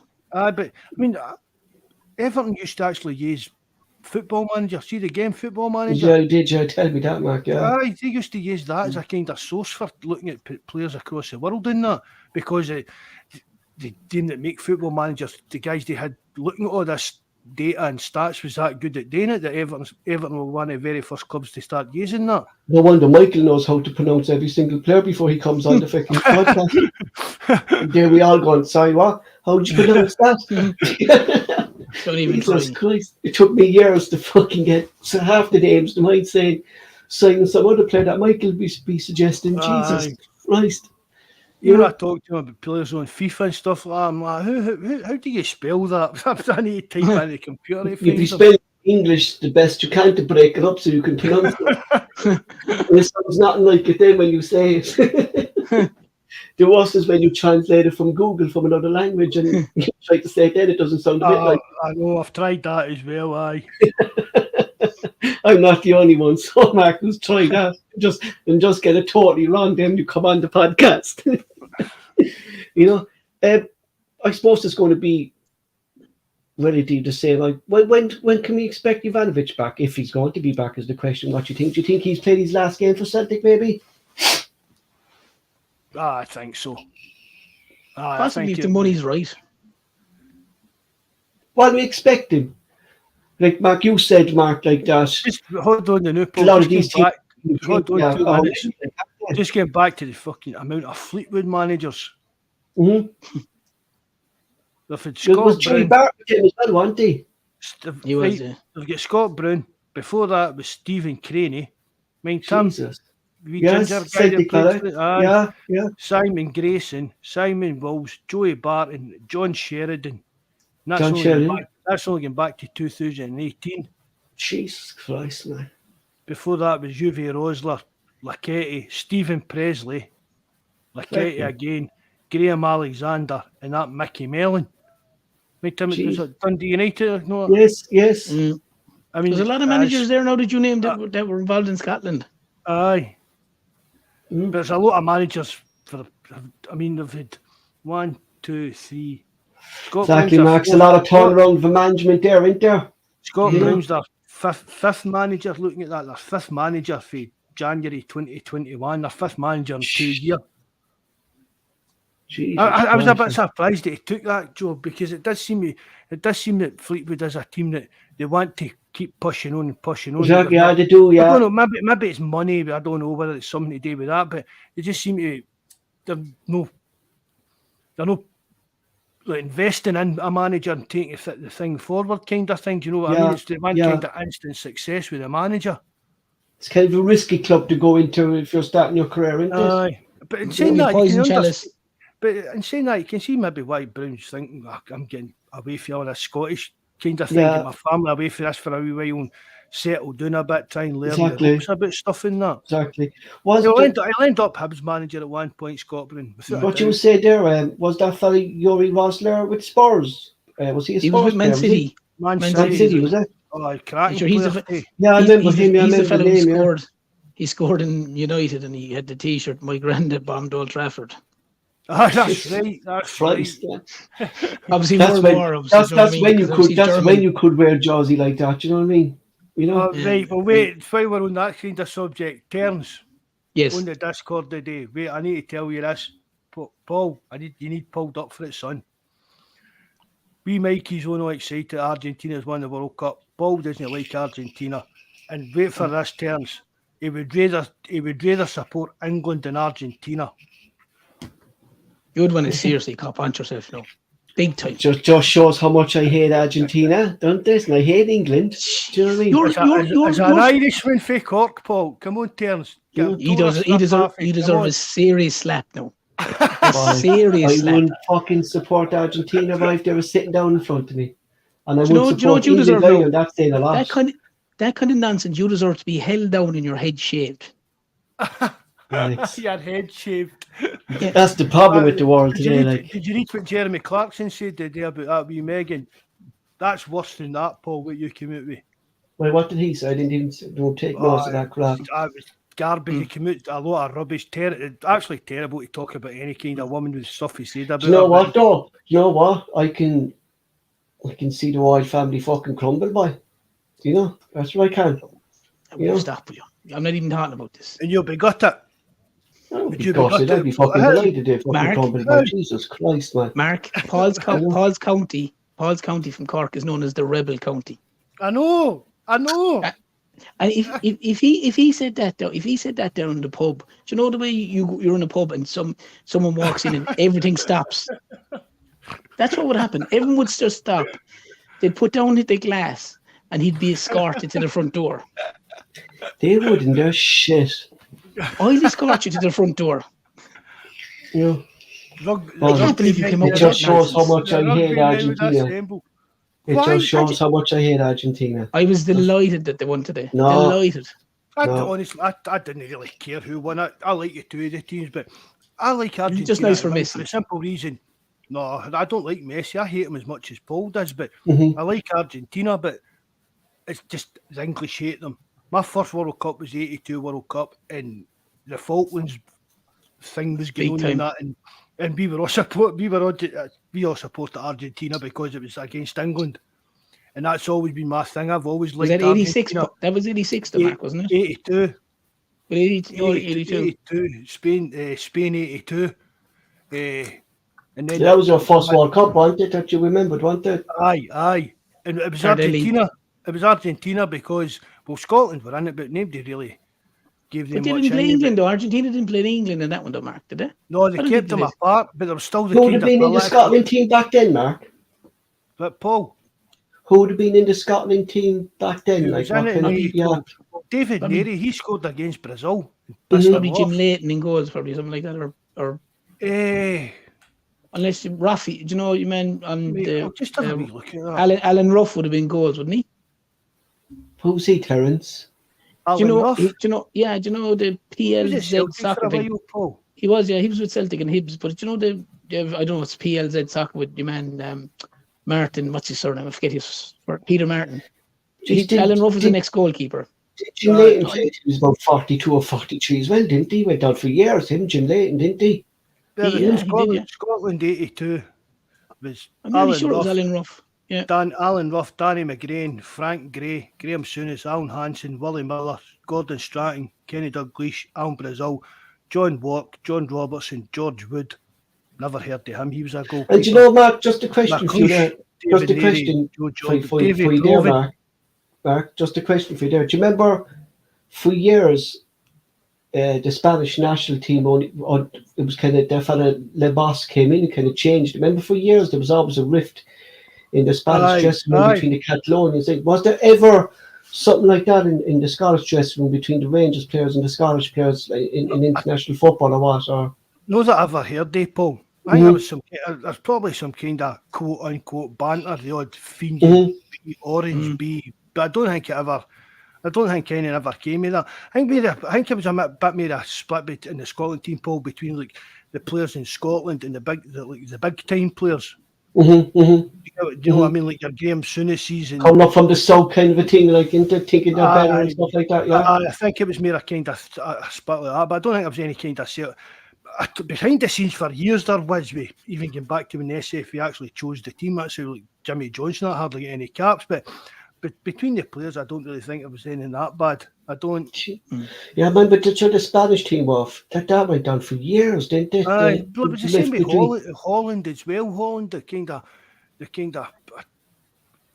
like your coloured, your black state. I think that was a split with Holland. That was how the Holland team always fell out and stuff like that. Was it? Yeah. It was kind of the two camps, the two kind of the blacks and the white guys kind of split into two camps, and that's how we always end up falling. Because Holland always started off brilliant, Paul. Used to just fall away. Yeah, crumble. Yeah, it's the exact same. No mark, isn't it? Really. But it seems that it's just like the longer they spent together as a group, the more they fell out. I actually seen some idiot on Twitter the other day, and he was I can't remember his name, but he's a well-known Dutch journalist, and he brought up that there's a wee group of the Dutch players and that now, and they've built up a wee prayer group between them. So every an hour, so many times a day, they all go away into a wee room and like just pray together. And this boy was getting up here bringing sectarianism back into the Holland team and all that. Jesus Christ, man! You know, if a wee group of guys want to go pray together and other ones don't, just don't go or go. It's up to you. Do you know what I mean? You're not trying to cause any bother with doing that. See, that's the problem, Mark, with the war, people being in religion. And even, like, I'm not with this fucking, you know, my views, Mark, and the Ukraine war and stuff like that, but I'm not with it, with all this political stuff. Do you know what I mean? Being brought into football, I heard one thing there. It was actually Vonika's dad was telling me that before the final today, the Ukrainian presidents wanted to give a speech on the big screens in the final, and it was actually FIFA refused it, which for me they were dead right. Like, they shouldn't be bringing stuff like that into a World Cup final. Do you know what I mean? No. You know, it's ridiculous. Like, well, Stephen, I mean, but then, Mark, they pick and choose what war they want to support. Then, don't they? Well, exactly, Paul. I mean, see, when it comes to wars and that, Paul, I mean, it's like everybody's like, pray for Ukraine and that, right? See, even at chapel on a Saturday now, since if COVID started, we're allowed to shake hands for a sign of peace. So we've just like said prayers, and now it's became a thing. Instead of doing that, you pray for peace in Ukraine. But I mean, there's Russian guys getting fucking. They don't want to be there, man. And they don't want to be there. They have to be there by choice. Do you know what I mean? That's the choice. Or these other countries in the world where people are dying, but nobody kind of highlights it and brings up stuff. You know, like the stuff there. Like, you know, the Terence Vonika's mum and dad are over here for the Christmas, you know, and the stuff he was saying to me there, like, was like this 300,000 people that they regrouped, all right, for the reserves. Yeah. And basically, they were told, if you don't go, your family will be homeless and they will all be arrested. Kids, children will be put into homes, camps. They'll all be arrested if you did not go to that war. What country was this, Paul? Is this Russia? Russia. Yeah. That's basically, you will be arrested, like, if you don't go. But it's like what Mark said. They're barring you're kind of a bona fide psychopath. No one really wants to go to war. Like, no, exactly, man. You know what I mean? You don't want to be told, right? Like, I'm sure the Russian lads, no more than the Ukraine lads, would like it to be 12 months ago, and just living the way they were living their lives and going to their jobs and being with their families. You ever wanted like missiles flying over and back and people dying Exactly. every single Especially day? come up to Christmas and crap like that. And then you've that other fucking rocket man over North Korea letting fucking bombs off like there's no tomorrow. Jesus Christ, like. Do you know what I mean? What's it? Just leave him alone. Oh, Do you know what? No, it's like but a, it's like, like it's like a nest. It's like a hive, Paul. Just leave It if is, there's a yeah. hive there. Just leave the hive there. If you go over, keep hitting it with sticks and rocks. Eventually, they're going to come out and sting you. Because I'd be You actually leave, more you afraid leave of those it. not. You leave those You're North dead, Korean you're guys, and jealous all of those that guys shit, leave them Paul. away. innit? You're jealous Just- of us here. We Kim Jong Paul. That's Fuck what no, it is. boy, Kim Jong Paul. if you went like that, Mark, King Jong Paul. Declaring war in Argentina today. There we Kim Jong Paul. Kim Jong Paul. Jesus Christ. I remember a couple of years ago.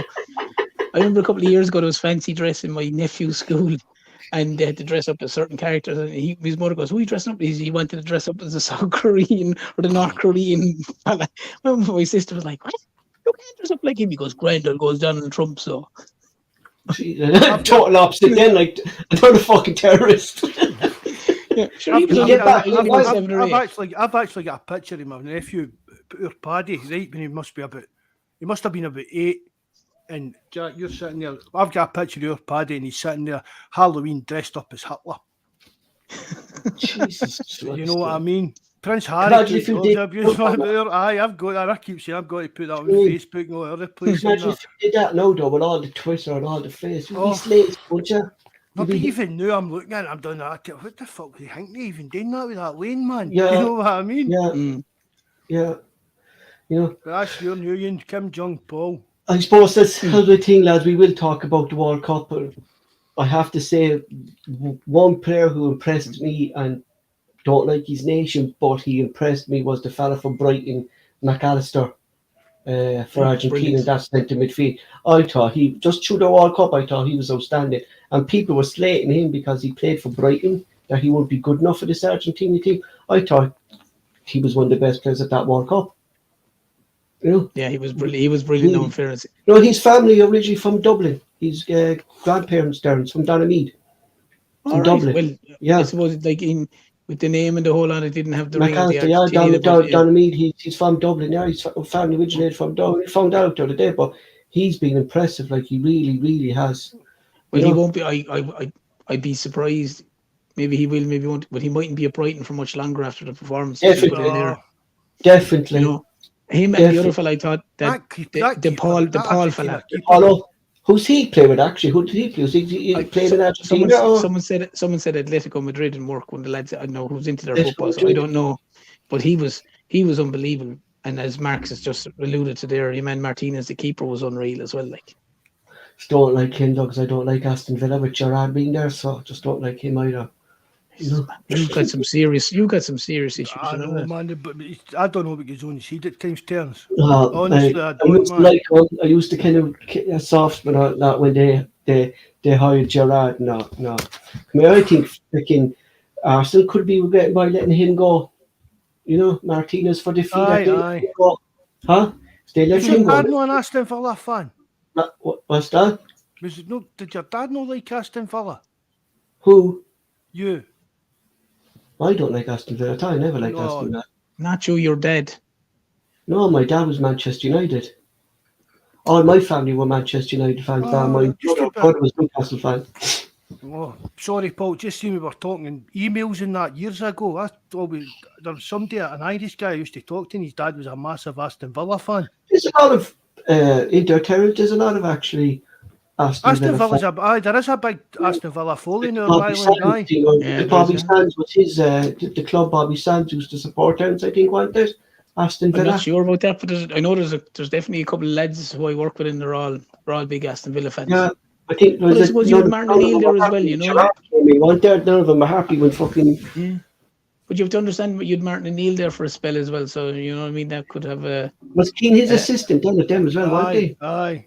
What about Keane's moustache and wee thing today? Who's? Jesus Christ, Roy man! You know, Did you not see it turns? I did. Yeah, it was What's brilliant, this? but Roy Keane's it's only moustache. Roy Keane could take No. it off, Mark. This, you know. I didn't see the moustache. No, I didn't see it. No. He's grew a moustache and just like a wee kind of wee pointy bit. See, just like Poirot. Not even Poirot. It's a wee bushy 1970s moustache, but just a wee toty triangle on his bottom lip. Lovely. Did you see the rocket he got there back in the I'll have that for weddings. Did you? What? Did you see the rockets he got there with the mess around the football they were having there? All the commentators for ITV were having a game of football. Rocket like he got. Jesus Christ, but what a rocket boy. And got to say as well, I hate the guy, I always have, but big up Ali McCoy's for that line today in that commentary about Mbappe being the first player to score a hat-trick in the World Cup with the ball crossed the line 3 times. I thought, I hate the guy, but that quality. Can Mbappe be, I suppose, like there's no debate now between Ronaldo and Messi, is there? Because Messi won. Aye, there is. And what? Messi won the World Cup, right? Maradona's been the best player of all time. Ronaldo's done it in England. He's done it in Italy. He's done it in Spain. He won the European Championship. So for me, it's still arguable. I think Messi, without that Barcelona team built up about him, what would they have been? He's went to PSG. PSG are choking for a Champions League win. Nothing. The biggest thing is, well, Paul, maybe you have to. You're probably. I watched it. I'm sure Mark watched it, but Maradona went to a Napoli team that was basically unknown and basically won Serie A by himself, like. And he won the World Cup '86. He won it by himself nearly. I know there's players playing. Everything he done. He was pivotal to the whole lot of it. Like in Italy, he was just. It used to be on a Thursday night at home. I remember sitting down and watching. I remember the stuff he used to do. And you have to remember on pitches that weren't good back in the day, where you could literally cleaver someone in two and you might get a yellow card. You know what I mean? He was getting kicked all over the place. Imagine players getting phenomenal. He used to get kicked about. Imagine a player. Imagine Maradona being able to play the now without being kicked up and doing the way he was. Yeah. It'd have been frightening. Nobody would have got near him. I mean, as I said, right, I'll argue all day, every day between the Messi and Ronaldo argument, but there's nobody come near Maradona. Nobody. No, I don't like that. Even when it comes down to it as well, I mean, you've got to look at it as well. Like, what about like the other Ronaldo? Brazilian Ronaldo. Because you call him like R9 and Christian CR7. That's the kind of FIFA talk coming in. But you've got to remember how good R9 was. Definitely, boy. You've got to remember even Zidane in that, because you can go into every position. I mean, can you say that Messi's a better player than Zidane? I don't think you can really, Mark, can you? Because then you're comparing what they actually like the way they play the game and what they do kind of thing. Do you know what I mean? One of the most skillful players I think I ever saw, Mark, was Ronaldinho. Yeah. Aye. What that I used to. I mean, I can remember even guys, Paul. I'm getting back like guys like Karl-Heinz Rummenigge.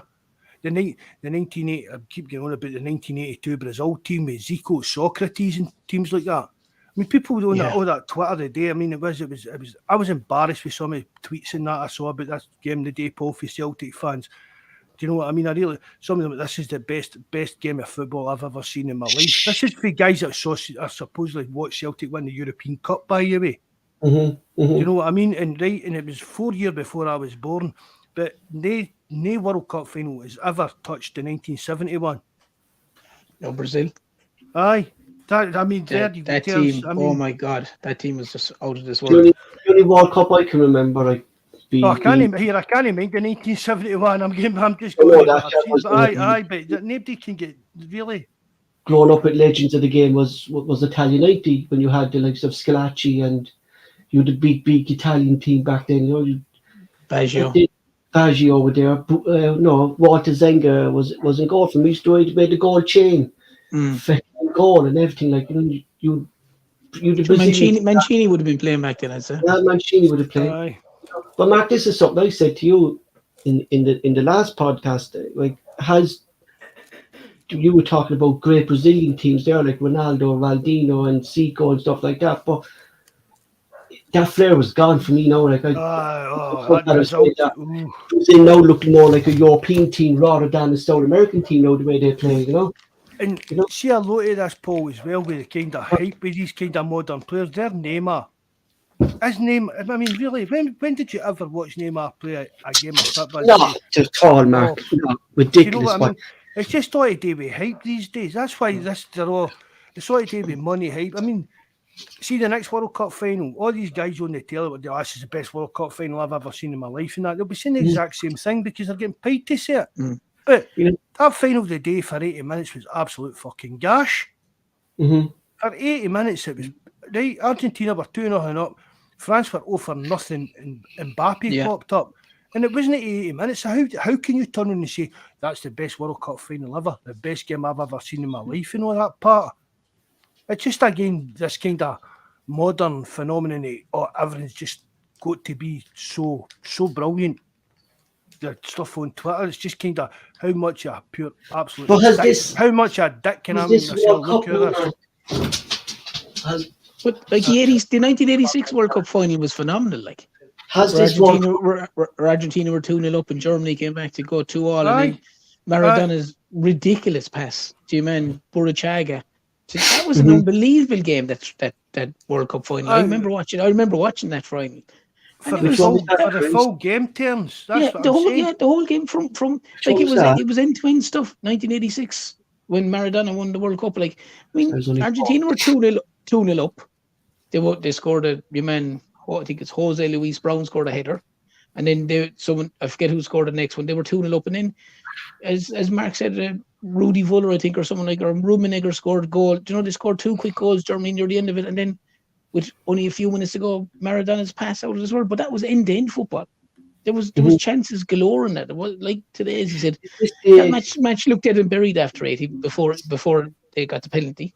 Is this the end? Do you think now we've seen Messi in an Argentina jersey that he got what he wanted? It was his last game today. It was his last game today. Was your time today? Was he? Yeah. Yeah, it was his last game today. They said for Argentina. Yeah. Like, what has he got really? Like, what has Messi got? Realistically, in his legs, like, you know, because we see his body can only take so much. Like, you know what I mean? You know, he doesn't do what he's done years ago, is run the pitch, but he gets into those spots. You know what I mean? He still has that killer pass there. He still has that, unfortunately, moment of magic that he can do. Like, you know what I mean? Can he go for another 2 years? He might get away with a club side, Paul, but he's right. He's right to go finish on a high, like. Yeah. Well, you know, why if he prolonged his Argentinian career and all of a sudden, you know, as I said, he's 34, time waits for no man. He can play. He can play with Paris Saint-Germain. He'll have Mbappe that'll run all over the place, and he can maybe give him the killer pass, and he'll have Neymar there as well. So he doesn't have to be as relied upon, I suppose, with Paris Saint-Germain as he is with Argentina. What do you think of Mbappe? Do you think Mbappe now, when the two lads do retire now, do you think Mbappe will be the next idol for young fans growing up? Probably, but I don't like him. No, and he will be, Paul, because of the marketing. Or the kind of PR, and as I said, man, he's on the cover of FIFA, and he's the main man in FIFA and stuff like that. So it all comes down to that way, how these kind of players get perceived. For me, it really does. That's how I look. For me, Mark, a lot of people bum up players, Paul, that they don't actually kind of watch much of them playing.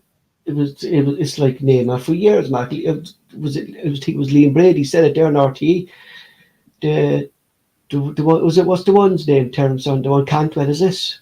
Joanne Cantwell, yeah. Joanne Cantwell. She was asking, like, is he up there with the Brazilian greats like Ronaldo? No, he's not.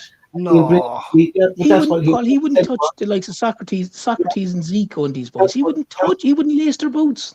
That's what Liam Brady said. Like, he goes, don't mind the Brazilian team. Like, he's not even up there with the likes of Messi and Neymar, and Messi and Ronaldo. He said, this fella has achieved nothing, Mark, really, in his career. He hasn't really. It's just been his complete hype. Complete hype.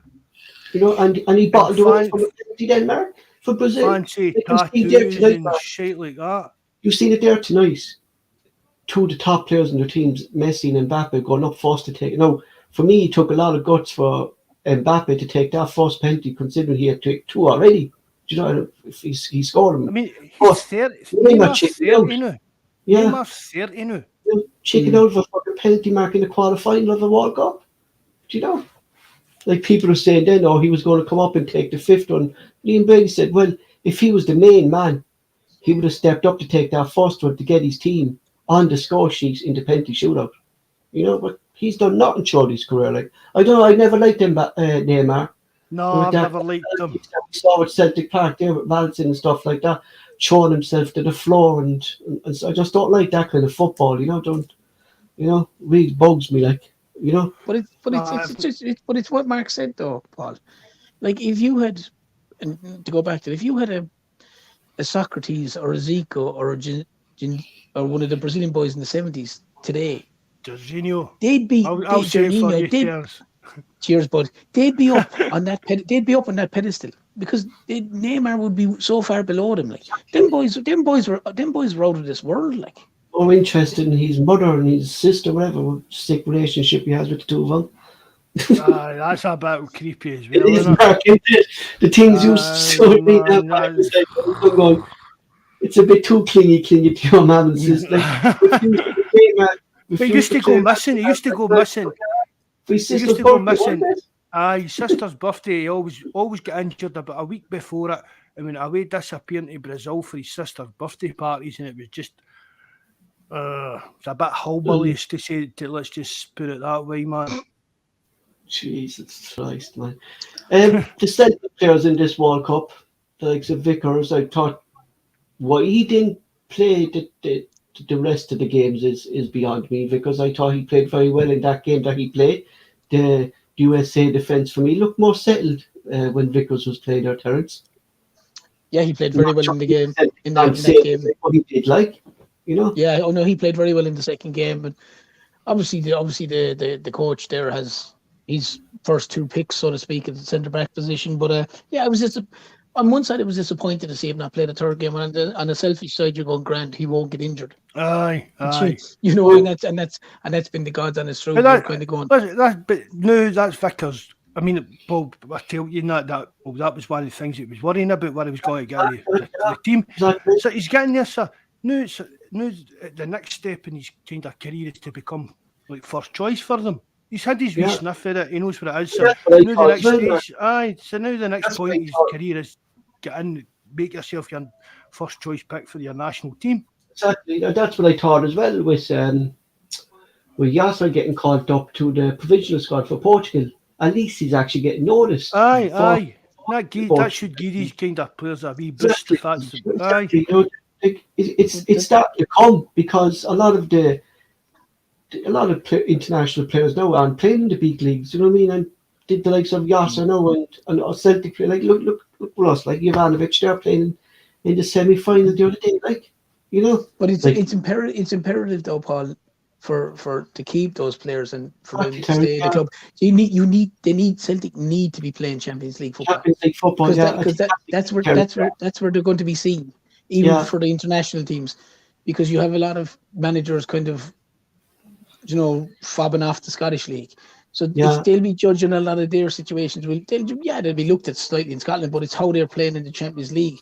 And I have no doubt that's how the reason Vickers and maybe even Jota got into provisional squad, because obviously he's played well in Scotland, but he had a couple of glimpses in the Champions League. That's what they look at, like.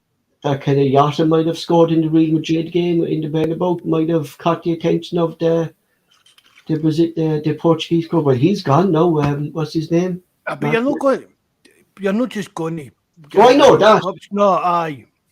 Yeah. I mean, it's like Paul, I've been trying to explain on the forum for weeks, man. I'm not even going to try and do it again.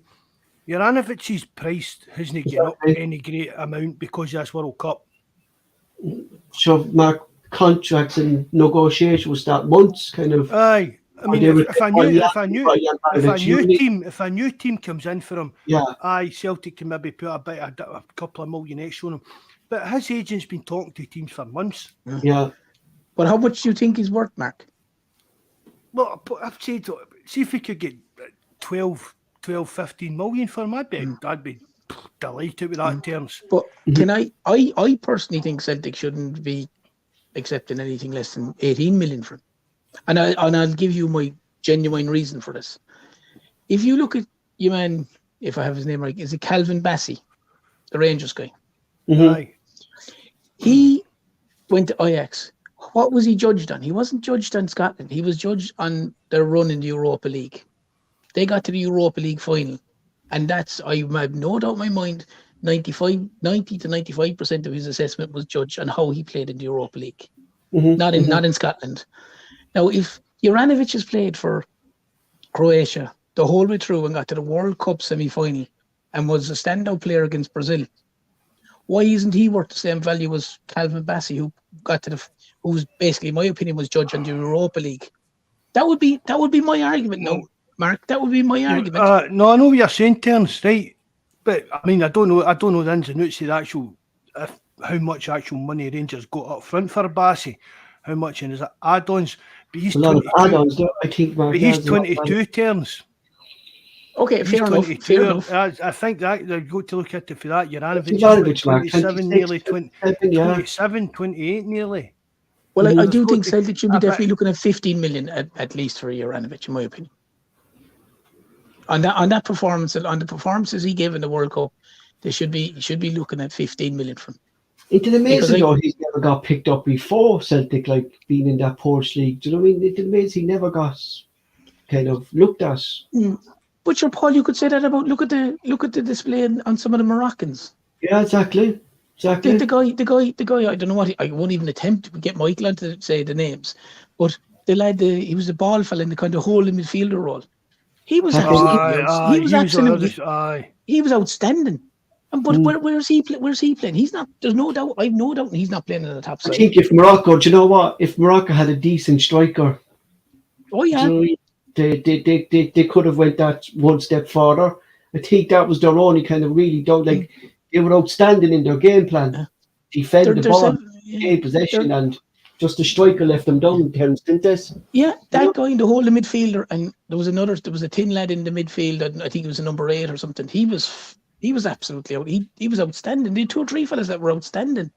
So, you know, I mean, they could be proud of finishing 4th in the World Cup, Morocco. Like they can really, really be proud of that. Like is it the first African team to reach a semi-final? Yeah, it is. Yeah, it is, Paul. But that's what I'm saying. My point is, like we're saying about Juranovic, and that's a fair point. But look at those guys. How many of those guys are now going to be snapped up on the basis of the World Cup? But they could be playing in the Israeli league. They could be playing in the Moroccan league. They could be playing in 2nd division in Belgium. We don't know.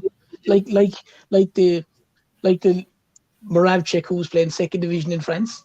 Everyone will go, how in God's name was he in 2nd division in France? Like, yeah. You know, so there's obviously guys out there that are missed. Simple as that. Looking at the Japan team, Mark, and stuff like that, do you think it was a mistake by him to let Ryo Hayase and Kyogo go to that team?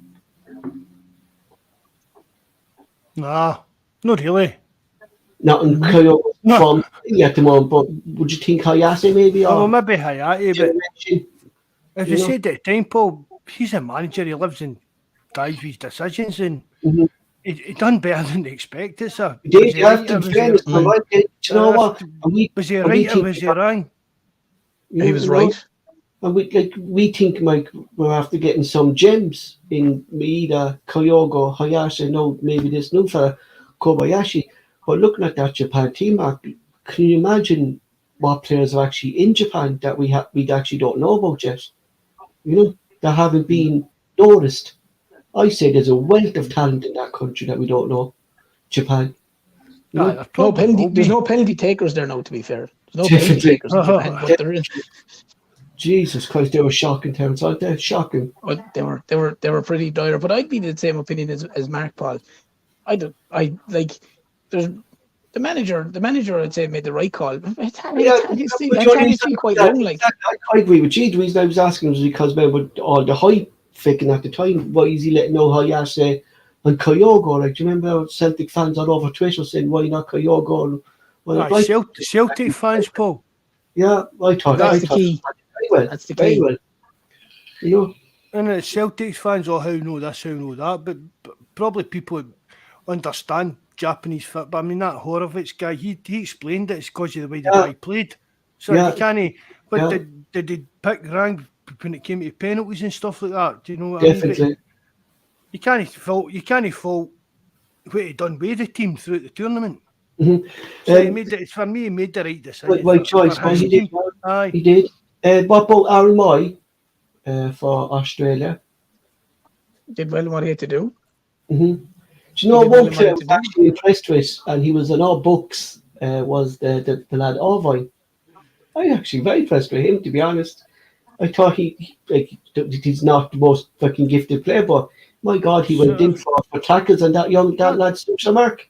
He was on our books as well, Sutter's brother. Suits brother, yeah. I mean, he was an old, do you know what he reminded me of? An old defender back in the day that would throw his body in the line no matter what, you know? You see years ago there, you used the defender that would throw himself in the ball and he'd block. He reminded me of that kind of defender, 6'7" or something. He is not. Aye. Big lad. Hindsight, I never see if you're just going to sign players. As we spoke about with the wee Canadian boy Johnson, there's Celtic been talking to his club and doing that deal for months, weeks, whatever before the World Cup even started. He was scouted, Mark, by it's a big, massive risk signing a player on the back of just having a good World Cup, having a good European Championship.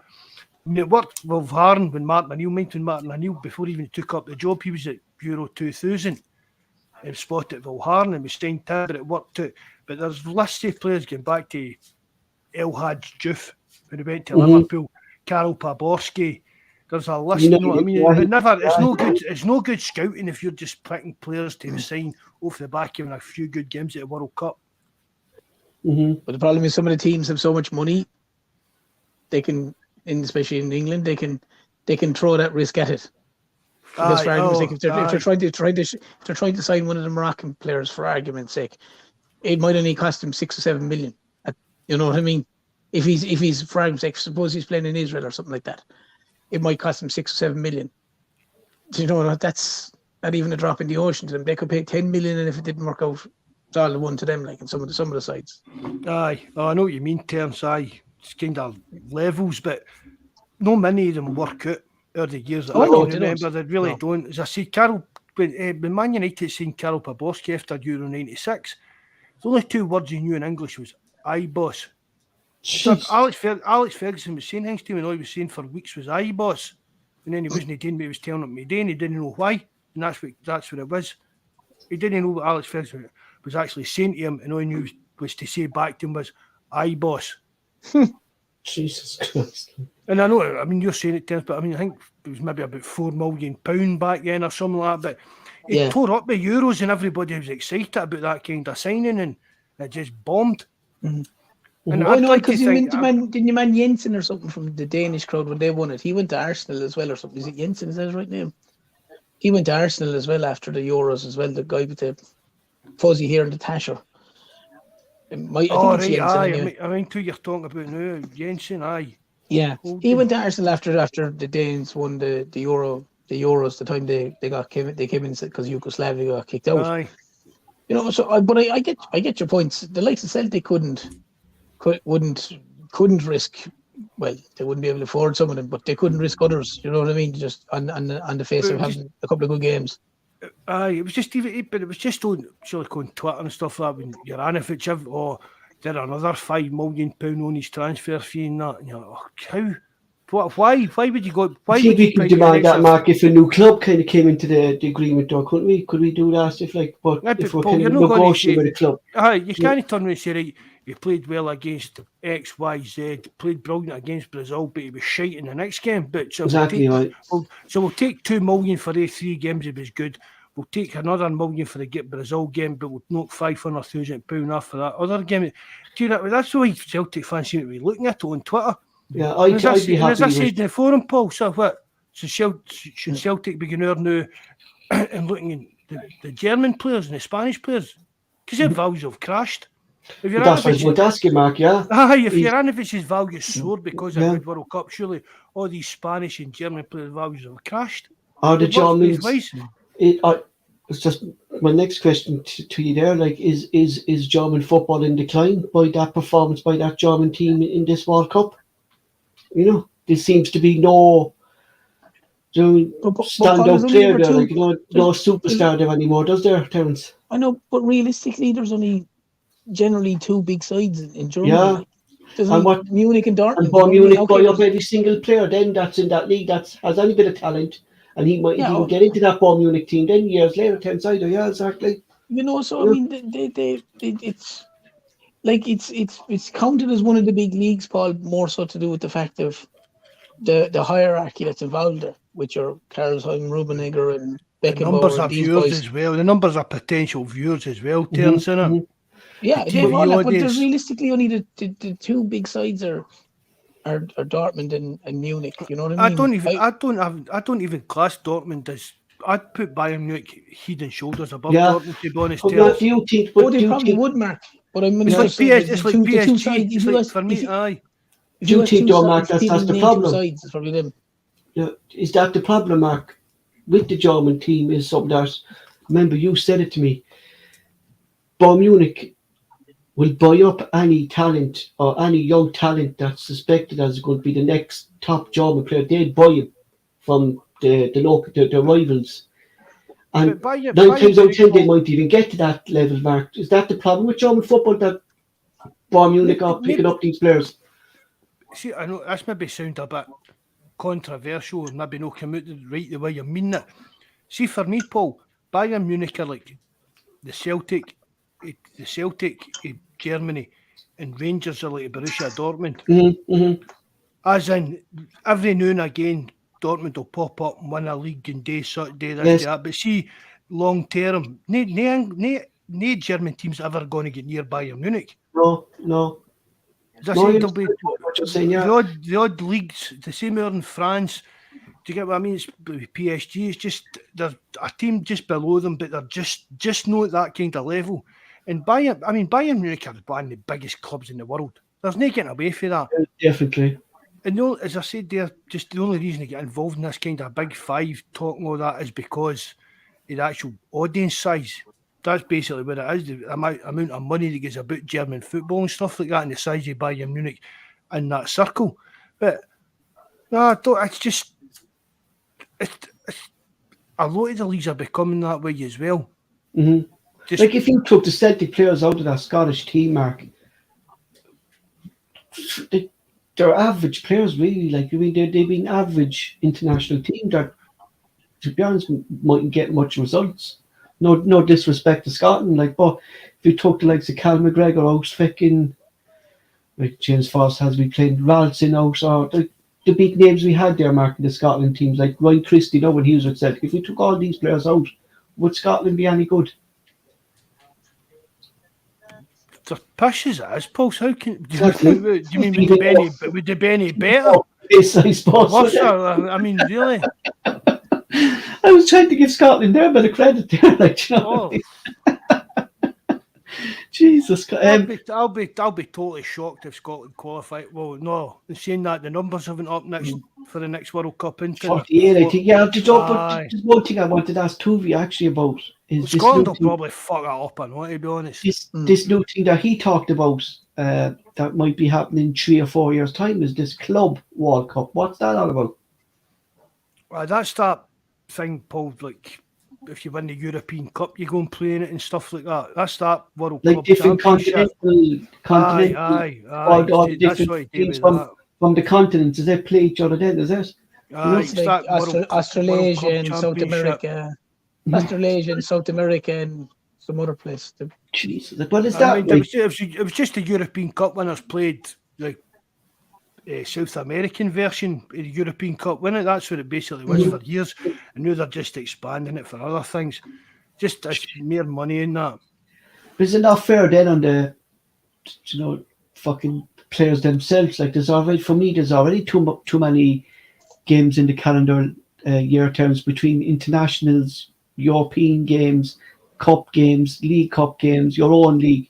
Like, these just put more pressure on players, isn't it, to play these games? It probably is, but I suppose the argument would be that it's the clubs pay their wages, pay their bread and butter. Where the problem is, where you have to look at it sometimes, Paul, is if their matches they count, that's fair enough. But when you've got 3 games in the league and then you've got 2 weeks off to play 3 pointless international matches that mean absolutely diddly squat. Yeah, exactly. Against someone, and they're the kind of things where I'd be going. They don't need to play that. They don't need to play that. That's what bugs me, Terence. What you're saying there about the Nations League. You could pay up to, I think it was Scotland, Denmark in 1 week played about 4 international games in the Nations League. Aye, I still don't know what that was about. Yeah, do you know what I mean? And they I still don't know. Ukraine, I don't know, the space of 3 times, I think, in those 4 games. I know now there was delayed playoffs, but there's too many Nations League games there. It's just ridiculous. Really is. But it's a money thing, Paul. It's like Paul said. Yeah, Mark said it's a money thing. This is a way of generating more money, more sponsorship, more everything. They're not overly worried if for argument's sake, Joe Bloggs has to play 70 games in the season. It's the fellas in charge of UEFA and all these places. They couldn't give 2 hoots how many games they X when this player plays, that player plays. And I heard another rumour, Mark. I don't know. You can actually look into this with Ed and see if he was thinking that FIFA don't like the Champions League kind of competitive. They don't like that because they kind of don't have that kind of it's all UEFA Champions League, so it's UEFA run, and they kind of don't have this kind of Right, that's what they're trying to start with this World Cup Championship stuff in that. Denmark as well. That FIFA see, kind of Celtic fan as well. See, like all that stuff with VAR and that that's going on. You'll see people on Twitter doing that. FIFA need to step in, do this, do that. FIFA can step in, do what they want. It's UEFA we need to step in and do things. Exactly. Yeah. You know what I mean? FIFA run the international kind of side of things, and UEFA run our kind of domestic. But it's like people were, are they going to bring this kind of 9-minute stoppage time and stuff like that? And UEFA came out and said they won't be doing that. Aye. Because I mean, see, be honest, Paul, they couldn't do that in Scotland. No, because see if you're coming out to Celtic Park and going for a train, that's the big difference between getting home after a game at 6 o'clock and getting home at 7:15 and stuff like that. Do you get what I mean? This World Cup actually, Mark, was precisely that. It's nearly 10 minutes extra time for every single stoppage it was added on. Was that just because it was in Qatar? They want to get the money's worth in Qatar? No, it was FIFA. It was a FIFA directive they brought in for the World Cup. Jesus Christ, man. Paul, they were doing that in Scotland before the World Cup even started. It's fucking two 7 minutes added on there and 1 half there. Celtic there, remember that? Rangers had one of the games there against Livingston, and there was 9 minutes injury time. And they still couldn't score. No, they won all right. But the easiest way to solve any of those problems, Paul, is if that's occurring is, for argument's sake, if it is an injury, just stop the clock. That's exactly stop the clock. And when it gets to 90 minutes, the game's over. Yeah. End of. Do you know what? That's the one thing that bugs me about VAR, and no matter what league it's in, is it just takes too long. Do you know what I mean? Like they must be zooming right in to get these offsides, or do you know what I mean? You know, like remember Japan's goal when they said when Maeda scored and the ball was outside the line. Was that outside the line, or was it? Because it's the way they put the angle it was in. Do you know what I mean? If you're looking down, the shadow of the ball is still in the box, but that's always going to be the shadow of the ball is always going to be in. Do you get me? They said the whole of the ball has to be over the line. They said if there's a part of the ball that's actually over the line, it's still in play. Yeah, but if you look at the different angles, then Terence, then all the time it. But see, Paul, that gets back to as well what I've said all along. VAR should be go and look at that. Exactly, Mark. See, if I was staring right at that, could I have said that was in a route? That's what I mean. That's what I don't like about VAR, Mark, because they're bringing all these different angles into the game. That if you're a referee, it should be, for me, the cameras should be taken as a line, referee's line or something like that. Show the referee all the camera angles you want. Show him every angle, freeze it, and let him make a decision. You want. but let him sit. The question in my mind should be: if I was staring straight at that, what would I give there? Do you get what I mean? Yeah. And I mean, Trying to put yourself like a wee bit back in time, if you get what I mean, just to put yourself back in that situation and saying, if I'd been standing right next to him when he kicked that ball or done that, Would have seen it. Aye, that's how it turns for me. It's killing the game, like, do you know, the VAR. It really, it's taken, like, you've seen it throughout this World Cup there as well, like, nearly every goal was checked. I mean, you're celebrating then, and you're waiting then for But I don't see a problem with some of that, Paul, because if they're celebrating, they're normally 45 seconds jumping around and going whatever it is. But they were fast decisions in their terms. But then you look up in Scotland, if you score a goal outside the box, they're still fucking checking VAR. Do you get me? Do you know? It depends who scores the goal, Paul. Yeah, precisely my point, Terence. Do you know what I mean? It's just, I don't know, like, there seems to be, referees, Mark, or something like that, are the incompetent of doing a basic thing in reading VAR. I think that's the point I'm getting. Like, you know, are they kind of clueless to how to use VAR up in Scotland? Well, it's back to what I've been saying all along, Paul. For me, and one of the basic rules of the game is that the referee's decision is final. But this VAR, whatever's up in the gantry or wherever they're calling decisions, Mark. They're calling the decisions. Because do you know what she was saying? Is the referee scared to make a decision himself? Do you know what she was saying there? Actually, there about it was actually you, Terence, I think, said it about the penalty decision in the Rangers game on Thursday night that it wasn't even viewed by VAR. Do you think maybe so? Like, if it wasn't viewed by VAR, like the VAR official must have said to Vince, "Oh, you got the right call, play on." Do you know what I mean? That looks to me. They must have got that message for VAR or nothing to check. Because it's the same with our decision, Mark, with the penalty. Do you mean that was kind of, oh no, you made the right decision? Do you know what I mean? It's like no one seems to be going, you made a wrong decision. I think you need to look at that. Do you know what I mean? That doesn't seem to be happening in Scotland. That's basically the problem, isn't this? You know. The referee's not making the decision. He's not. No, it seems to be VAR, like, and that's not supposed to be what you're saying, Mark. Like, VAR should be going to the referee, go have a look at that, and you make your decision, not fucking the other way around, like, you know. But at the same time, Paul, right? You're never going to get the decisions right in Scotland because, for argument's sake, you have Nick Walsh refereeing the game. And you have your man Dan Robertson. You were saying that, Terence, before VAR came in. You were saying that exactly when VAR came in. I remember you saying that.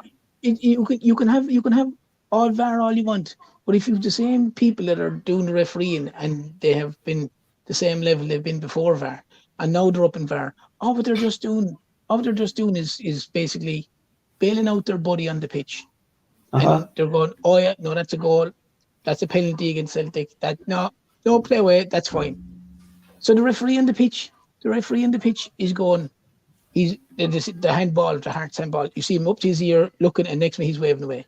So he's watched. He's clear of it because they've looked at it in VAR and they don't think it's penalty. Yeah. So it's happy days. But as I said, Paul, beforehand, it's like having the lunatics running the asylum, having the Scottish referees doing VAR. If you had a guy that's in England at doing the Man United match and then he's doing the Celtic match or doing whatever Rangers match or whatever games, he's completely impartial. They're not impartial because they don't need to be in the stadium, like, you know what I mean? But they're not impartial in Scotland. How can, for argument's sake, you man the Dallas, Hugh Dallas' son, for argument's sake, ever be impartial? If my father was pelted with a coin his father was in the Celtic game, you're going to grow up disliking Celtic regardless. Yeah. So how can he justifiably say that he's going to be impartial and he's going to give, if he's going to look everything 50-50 down the line? You're not. It's nearly humanly impossible to say that you're not going to be biased against Celtic. You can't really disagree with that, man. What Terence is saying, that everyone, you know. No. It's your natural instinct. It really is. It's something we've spoke. I mean, we speak about it 100 times. You look at it down even in England. They need to declare even where their postcode is, even where the postcode is affects the games they can referee. I remember there was a game, Mark, and I think we spoke about before, and I forget what referee was. It was a game between Liverpool and Spurs, and the referee at the time was living in London, but he was a known Spurs fan, and he was taken off that game for that weekend and put on a different game. Do you know what I mean? Like that, what you said, Mark, then, is don't get us wrong. The referees from Scotland are coming from one place in Lancaster, was it? You said?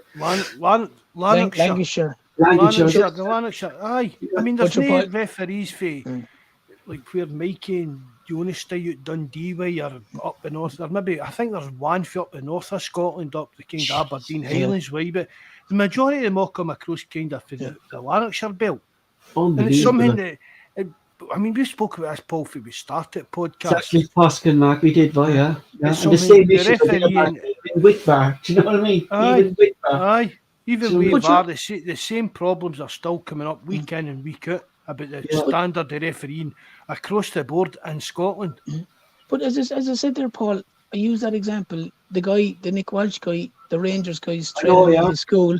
For argument's sake, like, would you ever see in England a season ticket holder of Liverpool refereeing a Liverpool United game? No, Terence, you wouldn't even see that in Ireland, boy. You wouldn't even see that. No, you wouldn't. But yet, Bobby Madden would have refed tons of derbies, and the next season ticket holder in Rangers. Like, mostly putting up in his Twitter page, drinking in the pub with their fans. Yeah, do you know what I mean? You mean is beaten. Yes. Yeah, beaten. You know. So I mean, it's no wonder. People laugh at the Scottish football when they see some of that nonsense.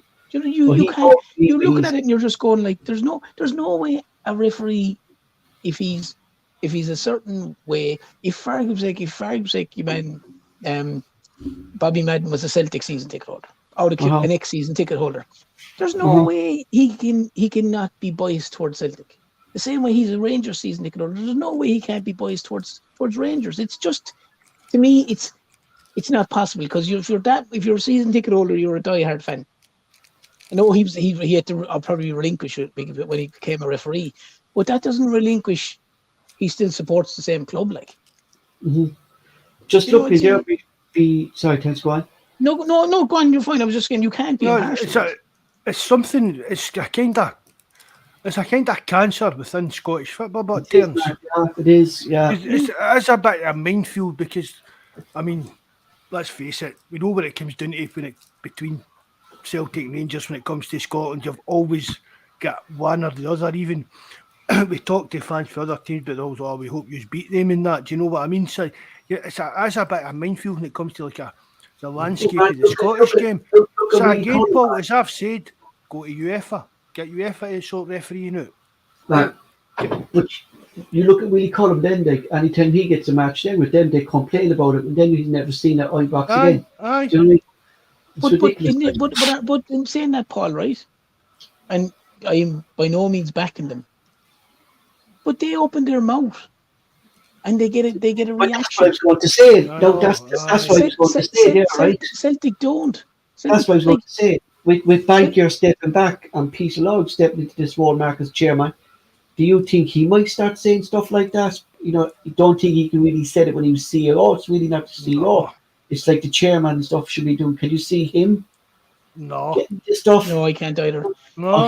He's happy to keep Rangers. We'll never hear it. We'll never hear much from Peter Lowell, Paul. No. That's kind of... this scaremongering crap, Mark, isn't this? Peter Lowell, he's back there. He's looking after how the board's getting run. It's a kind of part. For me, Paul, see, to be honest, I mean, we used to go on about Bankier. You never hear from him, you never see from him. And he was actually an executive chairman. Will's a non-executive chairman, which is even less kind of power. He's just. Well, I was reading up about that, Mark. Kind of what's the difference? Like, he does is actually. It's not an active role in organising board meetings and being around for board meetings. It seems to be more kind of, what is it, would you call it, like administrative, that kind of role, an administrative role or whatever it is. I wouldn't be surprised, Paul, if he's, in a sense, excuse the term, if he's nearly like a comfort blanket. If the certain people, whether it be, if it was Michael Nichols or even his own son or someone wasn't sure about a particular thing. This is a guy that's been through the mill, has done it a lot of times. He might go and have like an advisor and go and have a quick chat. Look, I'm thinking of so and so this, or I'm thinking of this and so, and just I suppose an experienced head and ask him his opinion. I suppose you don't know if he's there for that. Like, I'll say this: there's nobody knows Celtic better for the last 20 odd years than Peter. You have to give it to him too, Mark. He was a shrewd operator. Oh, I mean, the dealings that we got there by 4 players was just remarkable. There, like what this. I mean, Peter Lowell, we can blame him for appointing Lennon. We can blame him for this. We can blame him for whatever. But all in all, you can't really grudge Peter Lowell. He's made us over the years the trophies we've won, the money he's made us. But he just stepped over the mark.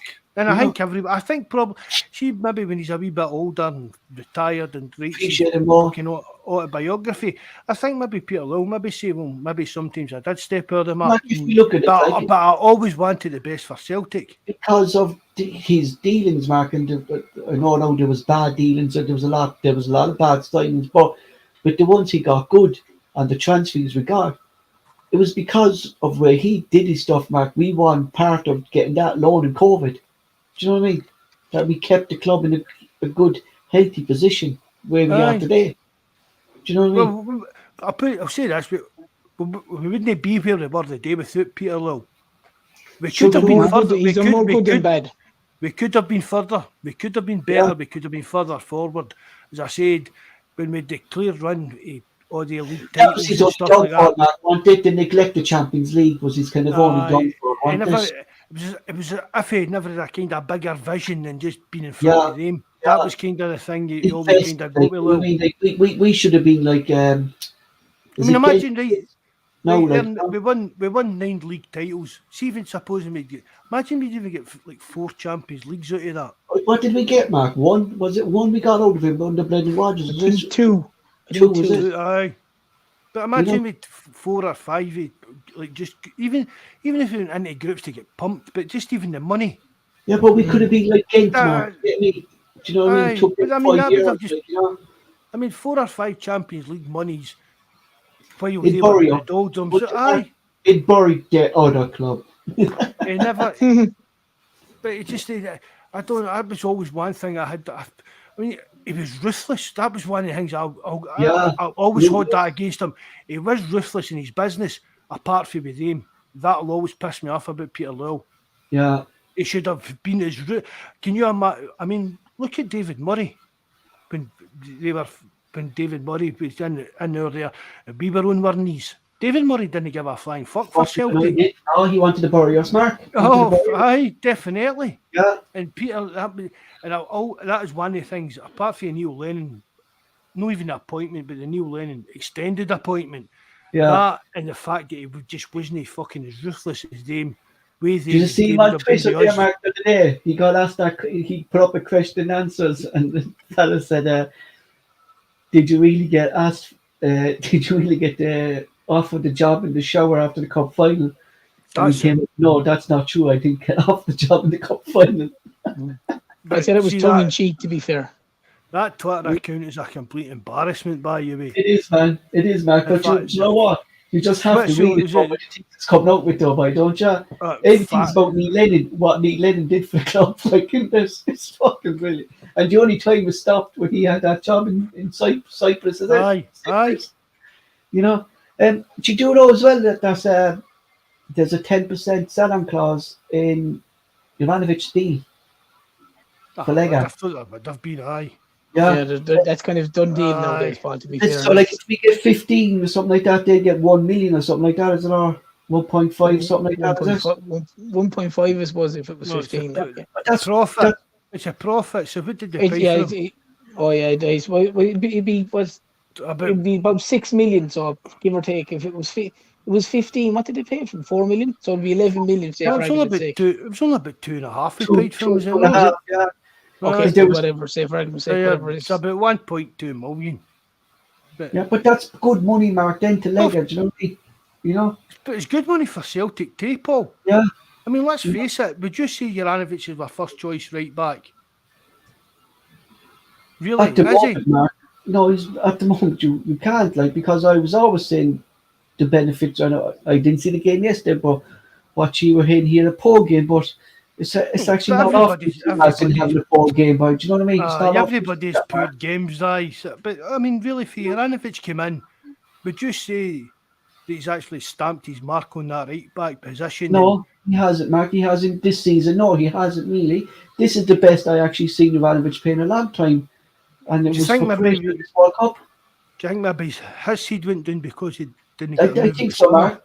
I think so, Mark. I said that to you, boy. That I think he's all this transfer talk has really kind of taunted because he just it just seems like. I think it will be definitely 1,000,000% think it will be in January. You look at Edward, Mark, the exact same thing happened to him and he wanted away. Like, do you know what I mean? It does turn your head, like, doesn't this? Do you know what I mean? It does, like, you know. I'm interested to see the biggest thing as well. The biggest thing as well, Paul, is you know, the biggest thing about it all of it is to get rid of the player if they don't want to be there. That's the biggest thing. Exactly, Terence. We learned the hard way. Yeah. What about Musa? Would you definitely, Mark.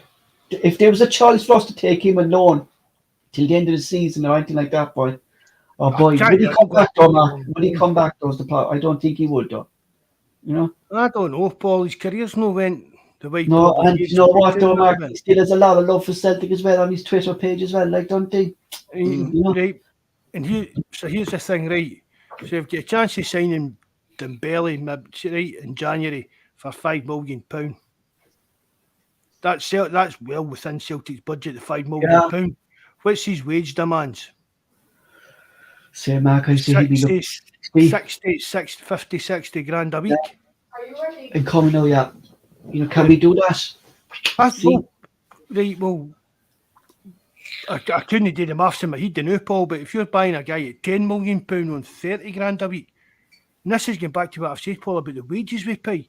See if Celtic can afford to buy Dembele for, why not from a pre-contract in January and say, here, fuck that, see this £5 million transfer fee, we'll give you 60 grand a week if you come back to Celtic in the summer.